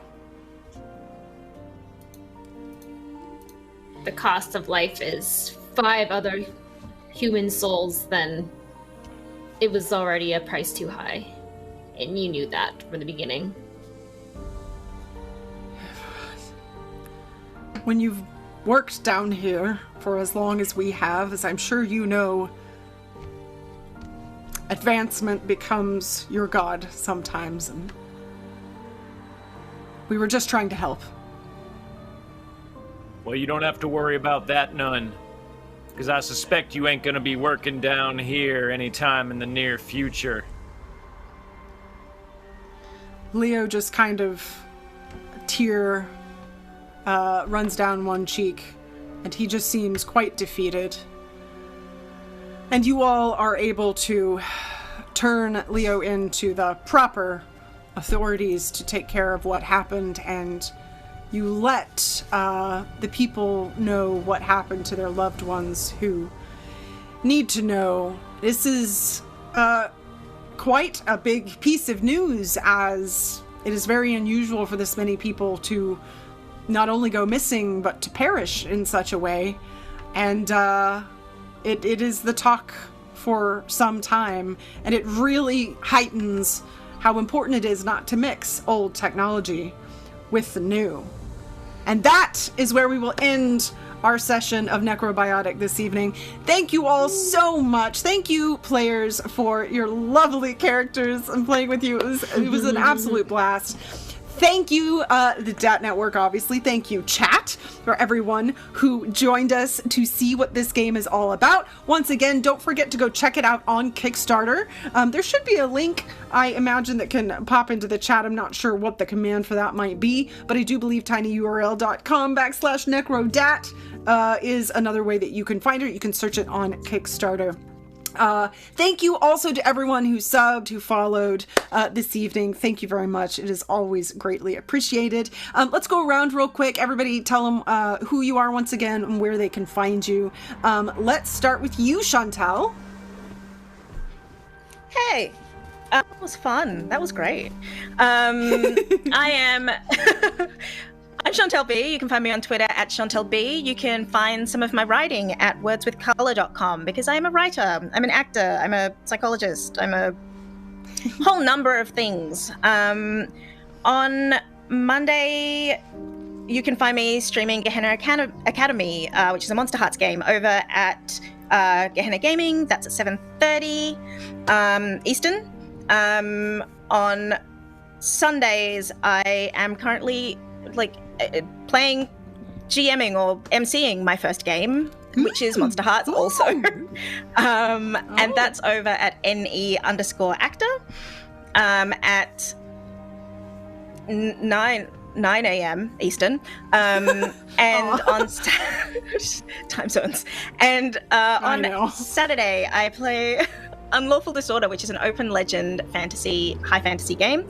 And that is over at Lost Worlds Archive at 8 a.m. Eastern. That's pretty good. That's pretty good. Oh, I'm also doing all of that. I never know time zones. I'm also one of the writers of Omen's Rising, which is a narrative-forward TTRPG, which also uses a deck of cards. So I have loved this. It's been great. Oh. Yeah. Oh, that's awesome. That's so cool. Awesome. Thank you so much. Leander, tell us where we can find you.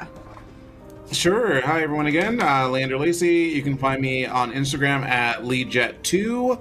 And you can also see me every other Tuesday on our Twitch channel, MH Game Guys, where we do a show called Mile High Dungeon Delvers, a local group of Coloradoans that play together and get to have fun with D&D. And you can also find me randomly hanging out with Megan and Michelle and others as I get called in to do some of these one-shots to display some of these amazing systems and try out new things. Awesome. Thank you so much. Michelle. Hello, I'm Michelle Bradley, and you can find me on all the things at I am Chubby Bunny on Twitter and Instagram and maybe Facebook. Who knows how that works? And you can find me every Tuesday on Hunters Entertainment. This is Twitch, and pretty soon we're starting a new campaign over on Paizo's Twitch on Wednesdays, which will be TBA in the future. And you can also go to Critical Role's YouTube and see the not quite a one-shot, probably there's going to be more episode of the Elder Scrolls Online collaboration we did, and it was super fun. And yeah, I'm on the internet doing things, making things. Awesome. Thank you. And Jordan. Hi, I'm Jordan Caves Callerman. You can find me on Twitter at Jordan Callerman, and if you want to see what I do, I'm a forever GM. I very rarely play, so this has been fun. Thank you for having me. But if you want to see what I did at the helm of Wild Cards, a Savage Worlds live stream, there are 10 plus seasons of it on the Saving Throw Show YouTube page. So check it out. Whether you like supernatural westerns or supernatural college horror. If you like supernatural horror, I can help you out there. Indeed. Thank you so much. And I'm Megan Caves. You can find me here at the Dot Network on various different things, including a show coming soon that will be a Savage World show. It's called Harbingers, and it will. We have not announced the start date for it yet, but give us a follow on Twitter at the Dot Network and at Harbingers RPG to stay up with that information. You can also find me on Wildcards. You can find me on Saving Throw. You can find me here. You can find me, I don't know, all over the place. Jasper's Game Day in July. And follow me at Megan Caves on Twitter and Instagram, Megan Caves Actor on Facebook to stay up with all the things that I'm doing. Thank you again. I also want to thank the folks over at Necrobiotic for asking us to do this, because it was a really cool system, and this is my first time to actually GM a brand new system like this and show it off, so it was an experience for me too, and it was cool. It was really cool, and thank you guys again for doing this. You guys are a wonderful bunch, and I'm super glad, and I finally got to play with Chantal, who I've been trying to play with for forever, And then also you got to join with the rest of us, so that was great. Yeah, I think that's it. Stay tuned to everything here at the DAT Network. There's all kinds of fun things, including Owl Creek, occurrences out at Owl Creek Ridge that will be back in its first summer camp. I believe it's back on the 17th. That's Kids on Bikes. If you would like to see that, that's on Thursday nights. I do believe at 6 p.m. Pacific. So stay tuned for that. And yeah, we will see you guys next time. Don't forget to check out Necrobiotic over on Kickstarter. Thanks, guys. Thank you for joining us. And stay away from any constructs that want to take your body parts. Okay, don't do that. Bye.